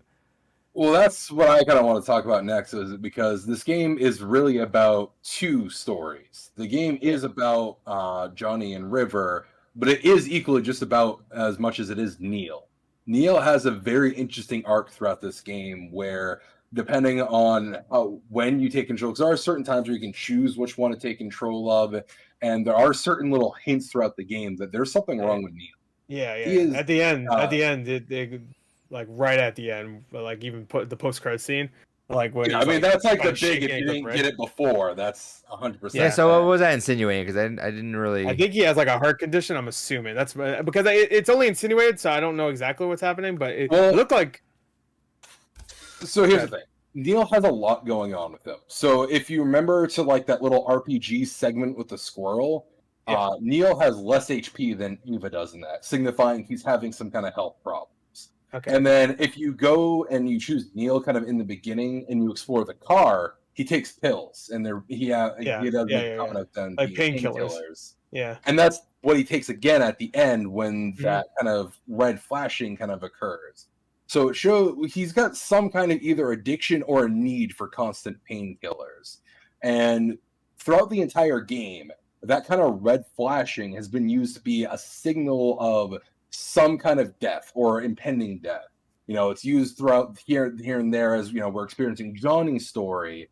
So it's kind of a two-layered thing of either it's only meant to signify when there is an impending death or an impending health issue, in which case we can just take it directly as, you know, Neil is not well, or you could take it in the slightly more abstract as they only experience this because they're in the dream machine, therefore maybe we're in Neil's actually, and it's not really River and Johnny's story, and getting them kind of back together and satisfying their last wish.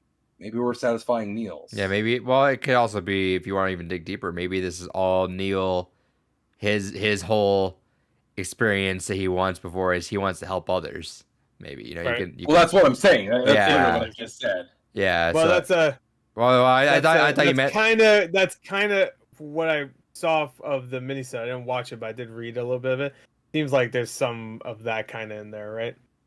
Like, yeah, the minisodes go a lot. It seems like it has a twist concept. Yeah, and honestly, the second game, Finding Paradise, builds on that even more. Okay, cool. Yeah, I'm gonna play that. Is this an ongoing series? Are they gonna do another one, or is this? Yeah, there's a third one. There's a third one, like a murder mystery almost, right? What is it called? Yeah, I don't.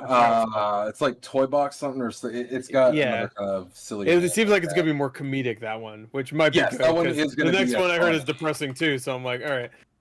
Now all three of them need to be depressing. So I don't. It might be like a sequel in the sense of like it's part of a trilogy, kind of like Cornetto trilogy or something. But I don't think it's like actually the. Yeah. But I don't think it's gonna be like we're gonna get the finale of the story in a serious manner. You know what I mean? Yeah. Yeah, I don't think that either. I am excited to play Finding Paradise. So. I need to get around to playing that too because. I didn't play it. Okay. No, I haven't played Finding Paradise yet. I will play it soon. That's one I've been meaning to. I'm sure that one runs well on Steam comparatively. I can only assume because To the Moon came out like 8 years ago. Imposter Factory. 2011. Imposter Factory. That's what it's called. What'd you say? 2011 is when it came out. Oh, okay. So I don't know when it came out on Steam though. Yeah, I'm assuming it came out just as RPG Maker game, right? I think it was released directly to Steam as an RPG Maker game. Oh, was it really? Okay. All right. Yeah. So 10 years, huh? Yeah.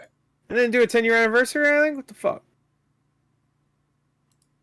What's wrong with you? Maybe that's what the limited run release was a 10-year anniversary. Well, they should have said it then. They should have said it. No, I don't. I didn't make it. I'm not. What's the writer's name? Ken something, right? Yes, something. Yes. I don't think that's right. Actually, it might not be Ken. It is a name I don't remember. Well, I teared up. I thought it was great, and now I'm addicted to the Moon. Hell yeah! Series. So and the music's fantastic, and I loved it. I'm reading the release date. Gaio? Yeah. I'm reading the release date for Imposter Factory. Release date says, I know it said end of 2020, but that could technically mean 2021 spring. So that happens. I think that's what it says on the Steam page for release date. No, that's what I'm saying. That's what I'm reading right now. Oh, you didn't say that. You just said. Let's see. Is there any other updates on this or no? I don't know. There's a trailer. You can watch a trailer. I didn't watch it, but there is a trailer. It was like a reveal. I didn't want to watch it because I don't want to. I want to play Finding Paradise first. I didn't watch a trailer for any of these games, so I just like going in. I don't need a trailer for these games, okay? I just play it.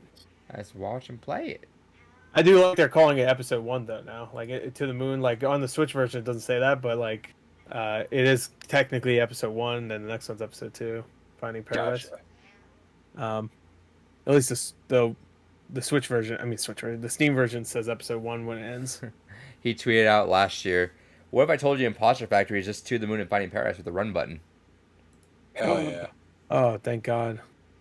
Yeah, that was a little annoying because you have to go back and forth sometimes, and it's just like I have to find a fucking memento thing. I'm like, But yeah, fantastic game. I loved it. Loved the writing. Loved the characters. Very emotional. Very tragic. But you know what? Still a great game. Play it. Oh yeah. Cry. It's fantastic, and yeah, like it's one of those stories where it's so happy and joyful, and like I said, I think that final shot is like probably one of my favorites in any video game ever. Yeah. But then you think about it afterwards, and then you get existential, and it's like, man, that's still like nothing really good happened. No. I mean, I guess you could say he died peacefully. That's good. Yeah, he got what he wanted. He did. It just and he still. But even then, let's give him the happiest thing ever. Yeah. She still was like, she died struggling to try to get him to remember. And I do like that the whole thing of him wanting to go to the moon is really just he wanted to see her again. He didn't really give a shit about the moon. That fucking that line, they never go to the moon. They're on the moon and it just cuts. but they hold hands. That's supposed to be like. And you hear the heartbeat. Yeah, and then it goes beep. I mean, I knew that was happening. Yeah, you know, like it's not catching you off guard, but you just know, and you're like, motherfucker, Yeah. this is what they're gonna do it. Or when they hold hands, they about to do it. You know what? Cheesy, some would say. I say effective. And you know what? Sometimes you can be cheesy and still be sad and effective. So, because there's a lot of movies that do the heartbeat beep while something sad is happening. You know what it reminded me of? Source Code. Remember Source Code? I do. No. Yeah, how that should have ended, I thought, but they kind of continued it, and Source Code was such a fucking weird movie too. Yeah, it's weird when you think about it because he just took it. It's like someone just. Yeah. It's like oh, you didn't see Wonder Woman, the last Wonder Woman no. movie, did you? No. Yeah, when you do, you'll know exactly what I'm talking about. It's fucked up, but yeah, I'm looking at this. Source Code is a great movie. But yeah, Source Code is fantastic, but then you think about it. I'm not gonna spoil it, but yeah, there's like, huh. To be fair, though, that guy would have died. Sure. So, and he saved a bunch of people. So, you know what? One sacrifice for the greater good, so you can get some pussy. But, you know, it's a little weird that they. Whatever. Yeah, whatever. This ain't a Source Code discussion. That movie came out 10 years ago too. There you go. Maybe for another movie podcast, I'll watch that movie again. Yeah, that'd be a good one. I know Kyle fucking hate it, but yeah. Probably. Looper would be a fun rewatch. Looper is a solid flick. Solid comedy flick for the pretty fam. Pretty sure Kyle hates that one already. Motherfucker. Pretty sure he does. I can see why some people wouldn't like that movie. Like, sure. It's a little overrated, but I still really like that movie. I mean, to be fair, I remember when that came. Kyle even like Suicide Squad, so. That blew my mind when I saw that on Letterboxd. I was like, I thought he'd be like, I thought he would enjoy it, but not love it, but. Yeah, Suicide Squad. Yeah, the Suicide Squad. I thought it's like a solid 2.5. Oh, it did something different. That was kind of neat. Yeah. Oh, well, at least it's not cape shit or whatever. I don't want to hear it though, because Kyle is also the same guy that hopped on for the spoiler cast for Endgame, and it was just as fucking hyped as we were. Yeah, he liked it. I mean, no, he liked that movie though. I think he gave that 3.5. Yeah, but he talks shit on it pretty often. Yeah. Well, sure. Kyle Donovan cut. Now. Don't worry about it. I love that. I love that movie when it came out, but now it sucks. That you just describe that for every movie that comes out. That's big. There you go. Everybody loves it until they don't. Until they watch a YouTube video that tells them they shouldn't like it because it had like this many flaws. So. Speaking of flaws, though, the opposite of that is To the Moon because it's fucking. To the Moon, fantastic game. I would be okay with a movie adaptation. See, this is the thing.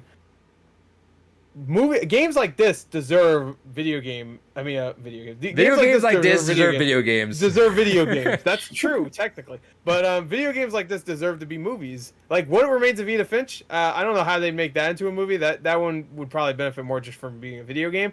But yeah, a lot of what hits with that is the kinetic. Yeah, is you interacting with it. But like Annapurna is a movie studio. How come they're not making fucking movies about their own goddamn games? Come on, Annapurna. I want to see what's the whole game where you just get the hole bigger? Donut County. Yeah, Donut County movie starring Matthew McConaughey as the Rocket Raccoon. Yeah, and Bradley Cooper as that raccoon, not the same one. Idris Elba. Idris Elba as the hole. As Knuckles. He's very versatile. Oh, we didn't talk about him as Knuckles. That's because it just happened. Yeah. Start the fucking. Oh, thing. That. Yeah, okay. No, he's your boy Knuckles. He's gonna do the rap. Knock. He's gonna do it. Let the Knuckles in. Except when he knocks on the door, it destroys because. Black Superman. He's got Knuckles. Oh, but that too. He's Black Superman, but also he's got the Knuckles, so it like destroys the door. Yeah, no, I think there's a lot of video games can like, especially more independent stuff, which is never gonna work out, because they need. Yeah, well, To the Moon's pretty popular. So yeah, but they need giant AAA, Uncharted, Mortal Kombat, fucking Assassin's Creed. Hey, a movie doesn't need to be like super high budget though. Like look at remember that werewolf movie that came out that was like a VR game? Do you remember that? The Werewolves Within movie that came out? That's a video game. Do you remember this? It was at the Ubisoft press conference. Why would I remember that? There was a movie that was called Werewolves Within that's based on a video game. Nobody remembers. It probably had like $1 million budget, and it came out. Nobody saw it. So yeah, I heard it is the highest rated video game adaptation when it comes to movie adaptation. So I mean, when it comes to video game adaptations, I don't think anything will ever beat Castlevania. But yeah. But just video game adaptation in general. But yeah, no, I like stuff. So, yeah, like independent stuff, and I mean, I think for sure, like give it to a studio that's more. You're talking like A24, Annapurna, those kind of studios. I was thinking IFC. Neon's a thing now. I feel like I know they've been a thing for a while, right? Neon? Oh yeah, they've been a thing for like at least I think they did Drive. But man, they're popping off hard. What was I watching? I watched Pig. I swear I saw fucking 90 different Neon fucking the trailers. fucking what's that one? I think it's Neon. I could be wrong, but it's that one where like the guy has to pick like a bunch of souls and to see who gets reborn. That might not be Neon, but I don't know. 9 Days, I think it's called. I swear to God, I saw like Neon like Neon's five trailers was like at the beginning just Neon. I'm like, Jesus Christ, they make this fucking movie? Probably. Yeah, they did. That's probably why. Yeah, there you go. Let's see. I just want to see if that 9 Days movie. Okay, no, that movie wasn't made by them. But Pig, New Order, The Killing of Two Lovers, In the Earth. Yeah, they have a lot of shit. Yeah. Okay. Oh, the Titan movie. That looks good. Anyway. Attack on Titan. Titan with an E at the end. Oh. You probably saw the trailer. It's a foreign movie. It looked really good. It was before my Pig showing, so. Bunch of Evangelion stuff's on Amazon Prime. Yeah, I know. Yeah. I need a fucking. Oh yeah, David, you're excited, right? Yeah, it's the fucking. You go watch it tomorrow. Finally, time to say goodbye to the franchise, at least for. Well, until he reboots it in 10 years. Well, no, because Arno's done with it. He is walking away from anime. That was his whole point. No one walks away from anime. Yeah. Oh no, because that was the whole point. Family. That was the whole point of him building up Studio Kara and getting everything going. He's basically getting out of the game. That's why Evangelion was never really merchandised to the extent that it is now. Because originally he felt it cheapened it, and now he basically just wanted to raise all the funds so that way he can be like, here, next generation, go fucking do whatever you want to go do. I want to go invest this money into other things. So Evangelion's going to continue. Yeah, he wants it to be like Gundam, where other generations will still keep doing shit with it, but he's done with it. This is his last ever involvement with the franchise. For Evangelion, do I need to watch the original and then watch these three? Wait, how many movies? Because there's three reboot movies and then 3 other movies, or they're not. They're reboots, but they're not. So you're watching everything. The rebuild. I'm sorry, that's what they're called. Yeah, the rebuild of Event. Yeah, that's what I meant. Honestly, watch the original 26 episode anime run. I'm going. If you can get your hands on the director's cuts of 22 through 24, I'd recommend that. But I don't know if those are going to be on Amazon or not. I don't think even Netflix technically has the director's cuts. I got a what's his name? Kyle sent me a bootleg Blu-ray. Maybe it has those. I don't know. Maybe. Probably. It probably does, honestly. If it's bootleg, why not put the best stuff on it? So you watch the original anime. Technically, if you're getting the full experience, you could skip episodes 25 and 26, because those are negated by the end of Evangelion. But I'd recommend it because there's some weird-ass shit in there that's not part of End of Evangelion. I heard Evangelion does. David, for me, too, because that's going to be a thing I'm going to watch, just make me a fucking list and just tell me when I need to watch in what order, because I don't... It's good to me too. Fucking... You literally just watch the original anime. Just watch the original anime, then watch the rebuild. And then you watch the rebuilds. Yeah. Okay. I hate these fucking names. The last rebuild movie was these like names 10 don't years fucking. Ago, right?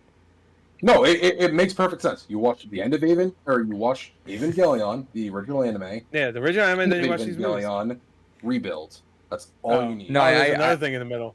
I get that. What do I watch? Things are basically recaps of the series. I get that. So what's this 22 to 26? Those are the... That's the director's cut thing. There's some director's cut episodes that was part of the platinum release of the anime, which was like a big bundled DVD edition that I have, and that was basically regarded as like the most definitive version of it, technically.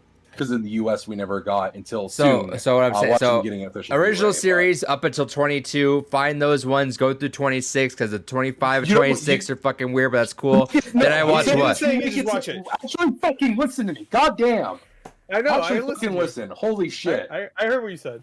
I just want to. I know you did, but holy fuck. I like I said, to simplify it, just watch the original 26 episode anime, End of Evangelion, the rebuilds. all you need to. That's all you actually need to watch. Okay, but yeah, I'm on 22 to 26. I want to watch the better versions, and you're telling me you already told, like, when you're talking gore, you told him watch those if you can. He said it's not wholly necessary. It's not wholly necessary. But if I'm doing this like one go, I want to do that stuff.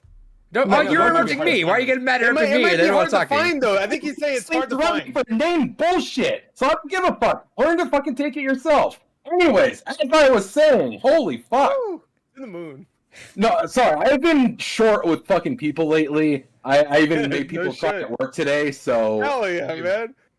No, I've had a really short fuse of people. I can't wait till I go on my fucking vacation. Those people cry? Yeah. Well, I felt slightly guilty about making the people cry at work, but anyways. Anyways. The director's cuts basically add in a few minutes of some additional information, but it's not relevant at all to the grand experience of it. Like, it's good to have if you can find it, but it's not like the better experience. It's just a little bit extra. Okay, so let me tell you why I made a big deal about this. I've heard I've heard Mega 64 talk about this for literally the last 15 years of my goddamn life. Yeah, that's the only reason. And I've heard many different fucking things that they're like, watch this. I watched this, and then this thing's fucking remade this way, and this thing's better than this. So I was trying to figure out. I'm gonna tell you right here. I haven't watched it, but because I listened to Mega 64 still, and they've been talking about Evangelion. They never stopped. Well, because the new movie's coming out, so they're definitely talking about. Yeah, the last film. I can show you from what I've heard from everything they've been talking about is that like you're gonna probably have to watch the original probably a few times to even understand what the fuck happened in a lot of places. Yes. And then, I already watched the fucking video. Yeah, Well, you can watch that classic clip of Sean for saying some choice words that you can't say. It's on the internet forever. It's on the internet forever. Unfortunate, but still funny. I've listened to this fucking show for a large part of my life, so I want to make sure I get the right one. Since I was a kid. Whenever they would air on what was it, Toonami or Adult Swim? I think it was Adult Swim. Adult Swim. When I was a kid, they would air on somewhere. I would always see it somewhere, and all I would know is the fucking song, and I would know there was mechs, and I wouldn't know what the fuck was actually going on because I think I watched them all out of order. So I didn't watch a lot. I only watched a few episodes, but I know the song. Evangelion has been my number one favorite anime pretty much since I was 14. I've been a hard follower of that for a long fucking time. Yeah. The only things you need to watch to get the full experience: the original 26 episodes, End of Evangelion, and then the rebuilds. And End of Evangelion is 3 movies itself? No. Or is it just 1 movie? That was a weird marketing confusion bullshit thing. Yeah, I was confused by that. What ended up happening was they released the film in 2 parts. They released part 1 and part 2 as Death and Rebirth. And then they released part 2 and part 3 as the End of Evangelion. The very first part of that, Death, is literally a recap of the entire series. Right. So you don't need to watch that. So you literally can just skip that whole bit. And if you watch Rebirth, it is literally just the first half of the End of Evangelion. So if you watch the End of Evangelion, you're getting the whole story that you need there. I hate this naming structure, by the way. This naming structure is dumb as hell. Well, yeah, Japanese, and they love their weird ass namings of everything. I went to a convention. And I cannot remember the name of this manga I saw. That I was like, I almost wanted to. I should have took a picture of it. It was literally like my mom makes curry. It was like a long ass sentence. David's gonna know it. David's gonna know it. Yeah, he knows what it is. No, I don't know what you're talking about there. No, it's like my mom makes this in the kitchen all day with her apron on, and she looks cute. I think it was like a full time. I was like, first of all, that's weird. That's your mom. Second of all, what? Third of all, huh? Why is this so thick? Why is there so much about this fucking? It's like a thick ass manga. I'm like, it's. Go ahead. The naming makes perfect sense because you have the main series. Then you have Death, which is literally the series ended. It was the death of the series. Rebirth, we're doing a brand new ending to it, and then the end. It's pretty straightforward. And then with the rebuilds, you have 1.0, 2.0, 3.0, 1 through 3, and then 3.0 plus 1.0. Do the math on what you think the movie's about. No, I know. I'm looking at the fucking names. Evangelion 1, is it 1.11? You are parentheses not alone. Evangelion 2.22, you can parentheses not advance. I get it. I'm not saying that's obviously 1, 2, and 3. That makes sense. And 3, it makes sense. but just the naming is stupid, I think, and that does a lot of things. The names make perfect sense to the themes of the series, though. All right, for each film. The last one should be called Evangelion Endgame. Well, no, that's why it's called Thrice Upon a Time. That is the full title for the last one. So Thrice Upon a Time is a novel about time travel. Right, and it's the third Evangelion, right? It's the third version of Evangelion. Well, it's 3.0 plus 1.0 is the final film. So Evangelion 4, the fourth rebuild film, is 3.0 plus 1.0. So the math makes sense. The ideas, the way it's getting presented, is not. You think the names are confusing? I've heard the fucking show is gonna melt your goddamn nuts off. I mean, the first 9 episodes make perfect sense. It's fucking giant robots, giant monsters, and then I heard the beginning is just like a not Gundam, but like a what's the other one? Is there another one like Robotech? I guess. I guess it's like like Macross kind of thing. Yeah, BattleBots. It's just like. It's like I guess there's Gundam, but like Gundam, they just fight other robots most of the time, right? Yeah, there's no real monsters. And there's monsters in Evangelion, right? Not just the angels are monsters, basically. Yeah, angels. The angels are monsters. I've been saying this ever since I went to Catholic school. It's like fucking evil. I mean, it's fucking true though. There's a reason why they said "be not afraid." Gabriel's a dick. Piece of shit. Follow on me, I'll kill you. I kill you. I kill you. That fucking skit's still good. Like. Oh, okay. I thought you were quoting the thing. Oh, that's Corn Cob TV at the end. Fuck it, do whatever you want. I'll kill you. I'll kill you. The thing has a really funny a line where Wilford Brimley says it exactly like that. He's like, "I'll kill you. It wants to be us. Us." I need to figure out what my next anime I'm gonna watch is between Samurai Jack. Evangelion. Samurai Jack's not an anime. Well, I mean, fuck it. Lump it together. I don't give a fuck. It's not an anime. Oh, Rick and Morty. That's my favorite anime. I heard you. My favorite anime is Avatar, and when you say that, people fucking come out of the ground. It's not anime. I don't keep in touch with Rick and Morty at all, but I've heard it's been going through some stuff lately. Yeah, because people are realizing it's not a smart show. It's fucking dumb. I never thought it was smart. Smart in what way? Because I think it's smartly written, but like for a dumb cartoon. Well, that's it. It had some clever moments to it, but it was never like an intellectual show. It was never something that you had to be smart to get, as a lot of people fucking propagated for. Because Rick and Morty's all about stupid shit the entire series, but there's times where it gets serious for an episode, and I swear fans of Rick and Morty act like those serious episodes are the only episodes in the entire series. And when a serious episode happens, and I'm watching it ready to laugh, and I'm blindsided because it's a serious episode. Because the last 8 episodes have been all goofy bullshit, sperm monsters and fucking turkeys that want to take over the world. But like South Park hasn't done that, right? But I'm watching it like, this is a serious episode, and I talk over one line, and people fucking give me shit. I'm like, well, fuck it, just anyway. That was a little mini rant. It's like a little rant. Yeah, the whole fandom is fucking garbage. Yeah, I'm a fan. Yeah, he says what he says. Oh well, I got your obscure bitch. You're obscure, really gift, asshole. It's a really got you an obscure. Well, if I'm garbage, it's true. Obscure. Double obscure. Just watch BoJack Horseman, dude. We're a pretty good fan base. Russian guy opened this and said, I don't know, what's a Russian word? Dos Vidanya. And then he like took it out and he's like, a Viter saying or whatever. Is that Russian? I don't know. And he put it in here and then he said, put it back on the coffee table because it's like, it's fresh. I should have said that before because that whole bit would have made more sense if I did. But it's fresh coffee. It's like the plastic just came off this bitch. Oh, it has a little license sticker thing. I didn't even notice. Oh, hell yeah. My frame rate gets fucked up when it's like... Anyway, that was To the Moon. My camera gets all fucked up. Oh, yeah.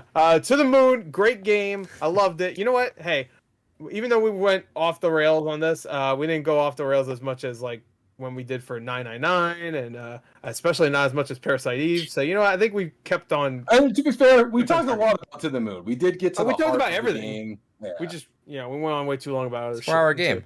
Yeah. 4-hour game, 4-hour discussion. Hell yeah. You ever see a clean Obscure? Never. This is the first Seen one. an Obscure Queen? What do you call me? Anyway, Obscure Clean, my new game. Stardew Valley is our next episode, August 26th. Yes. September 30th is Bloodstained Ritual. That's going to be a weird one, because we didn't even talk about games that have stories. What the fuck are we going to do with Stardew Valley? Yeah, I grew a crop, and then I banged Abigail. That's about it. Yeah.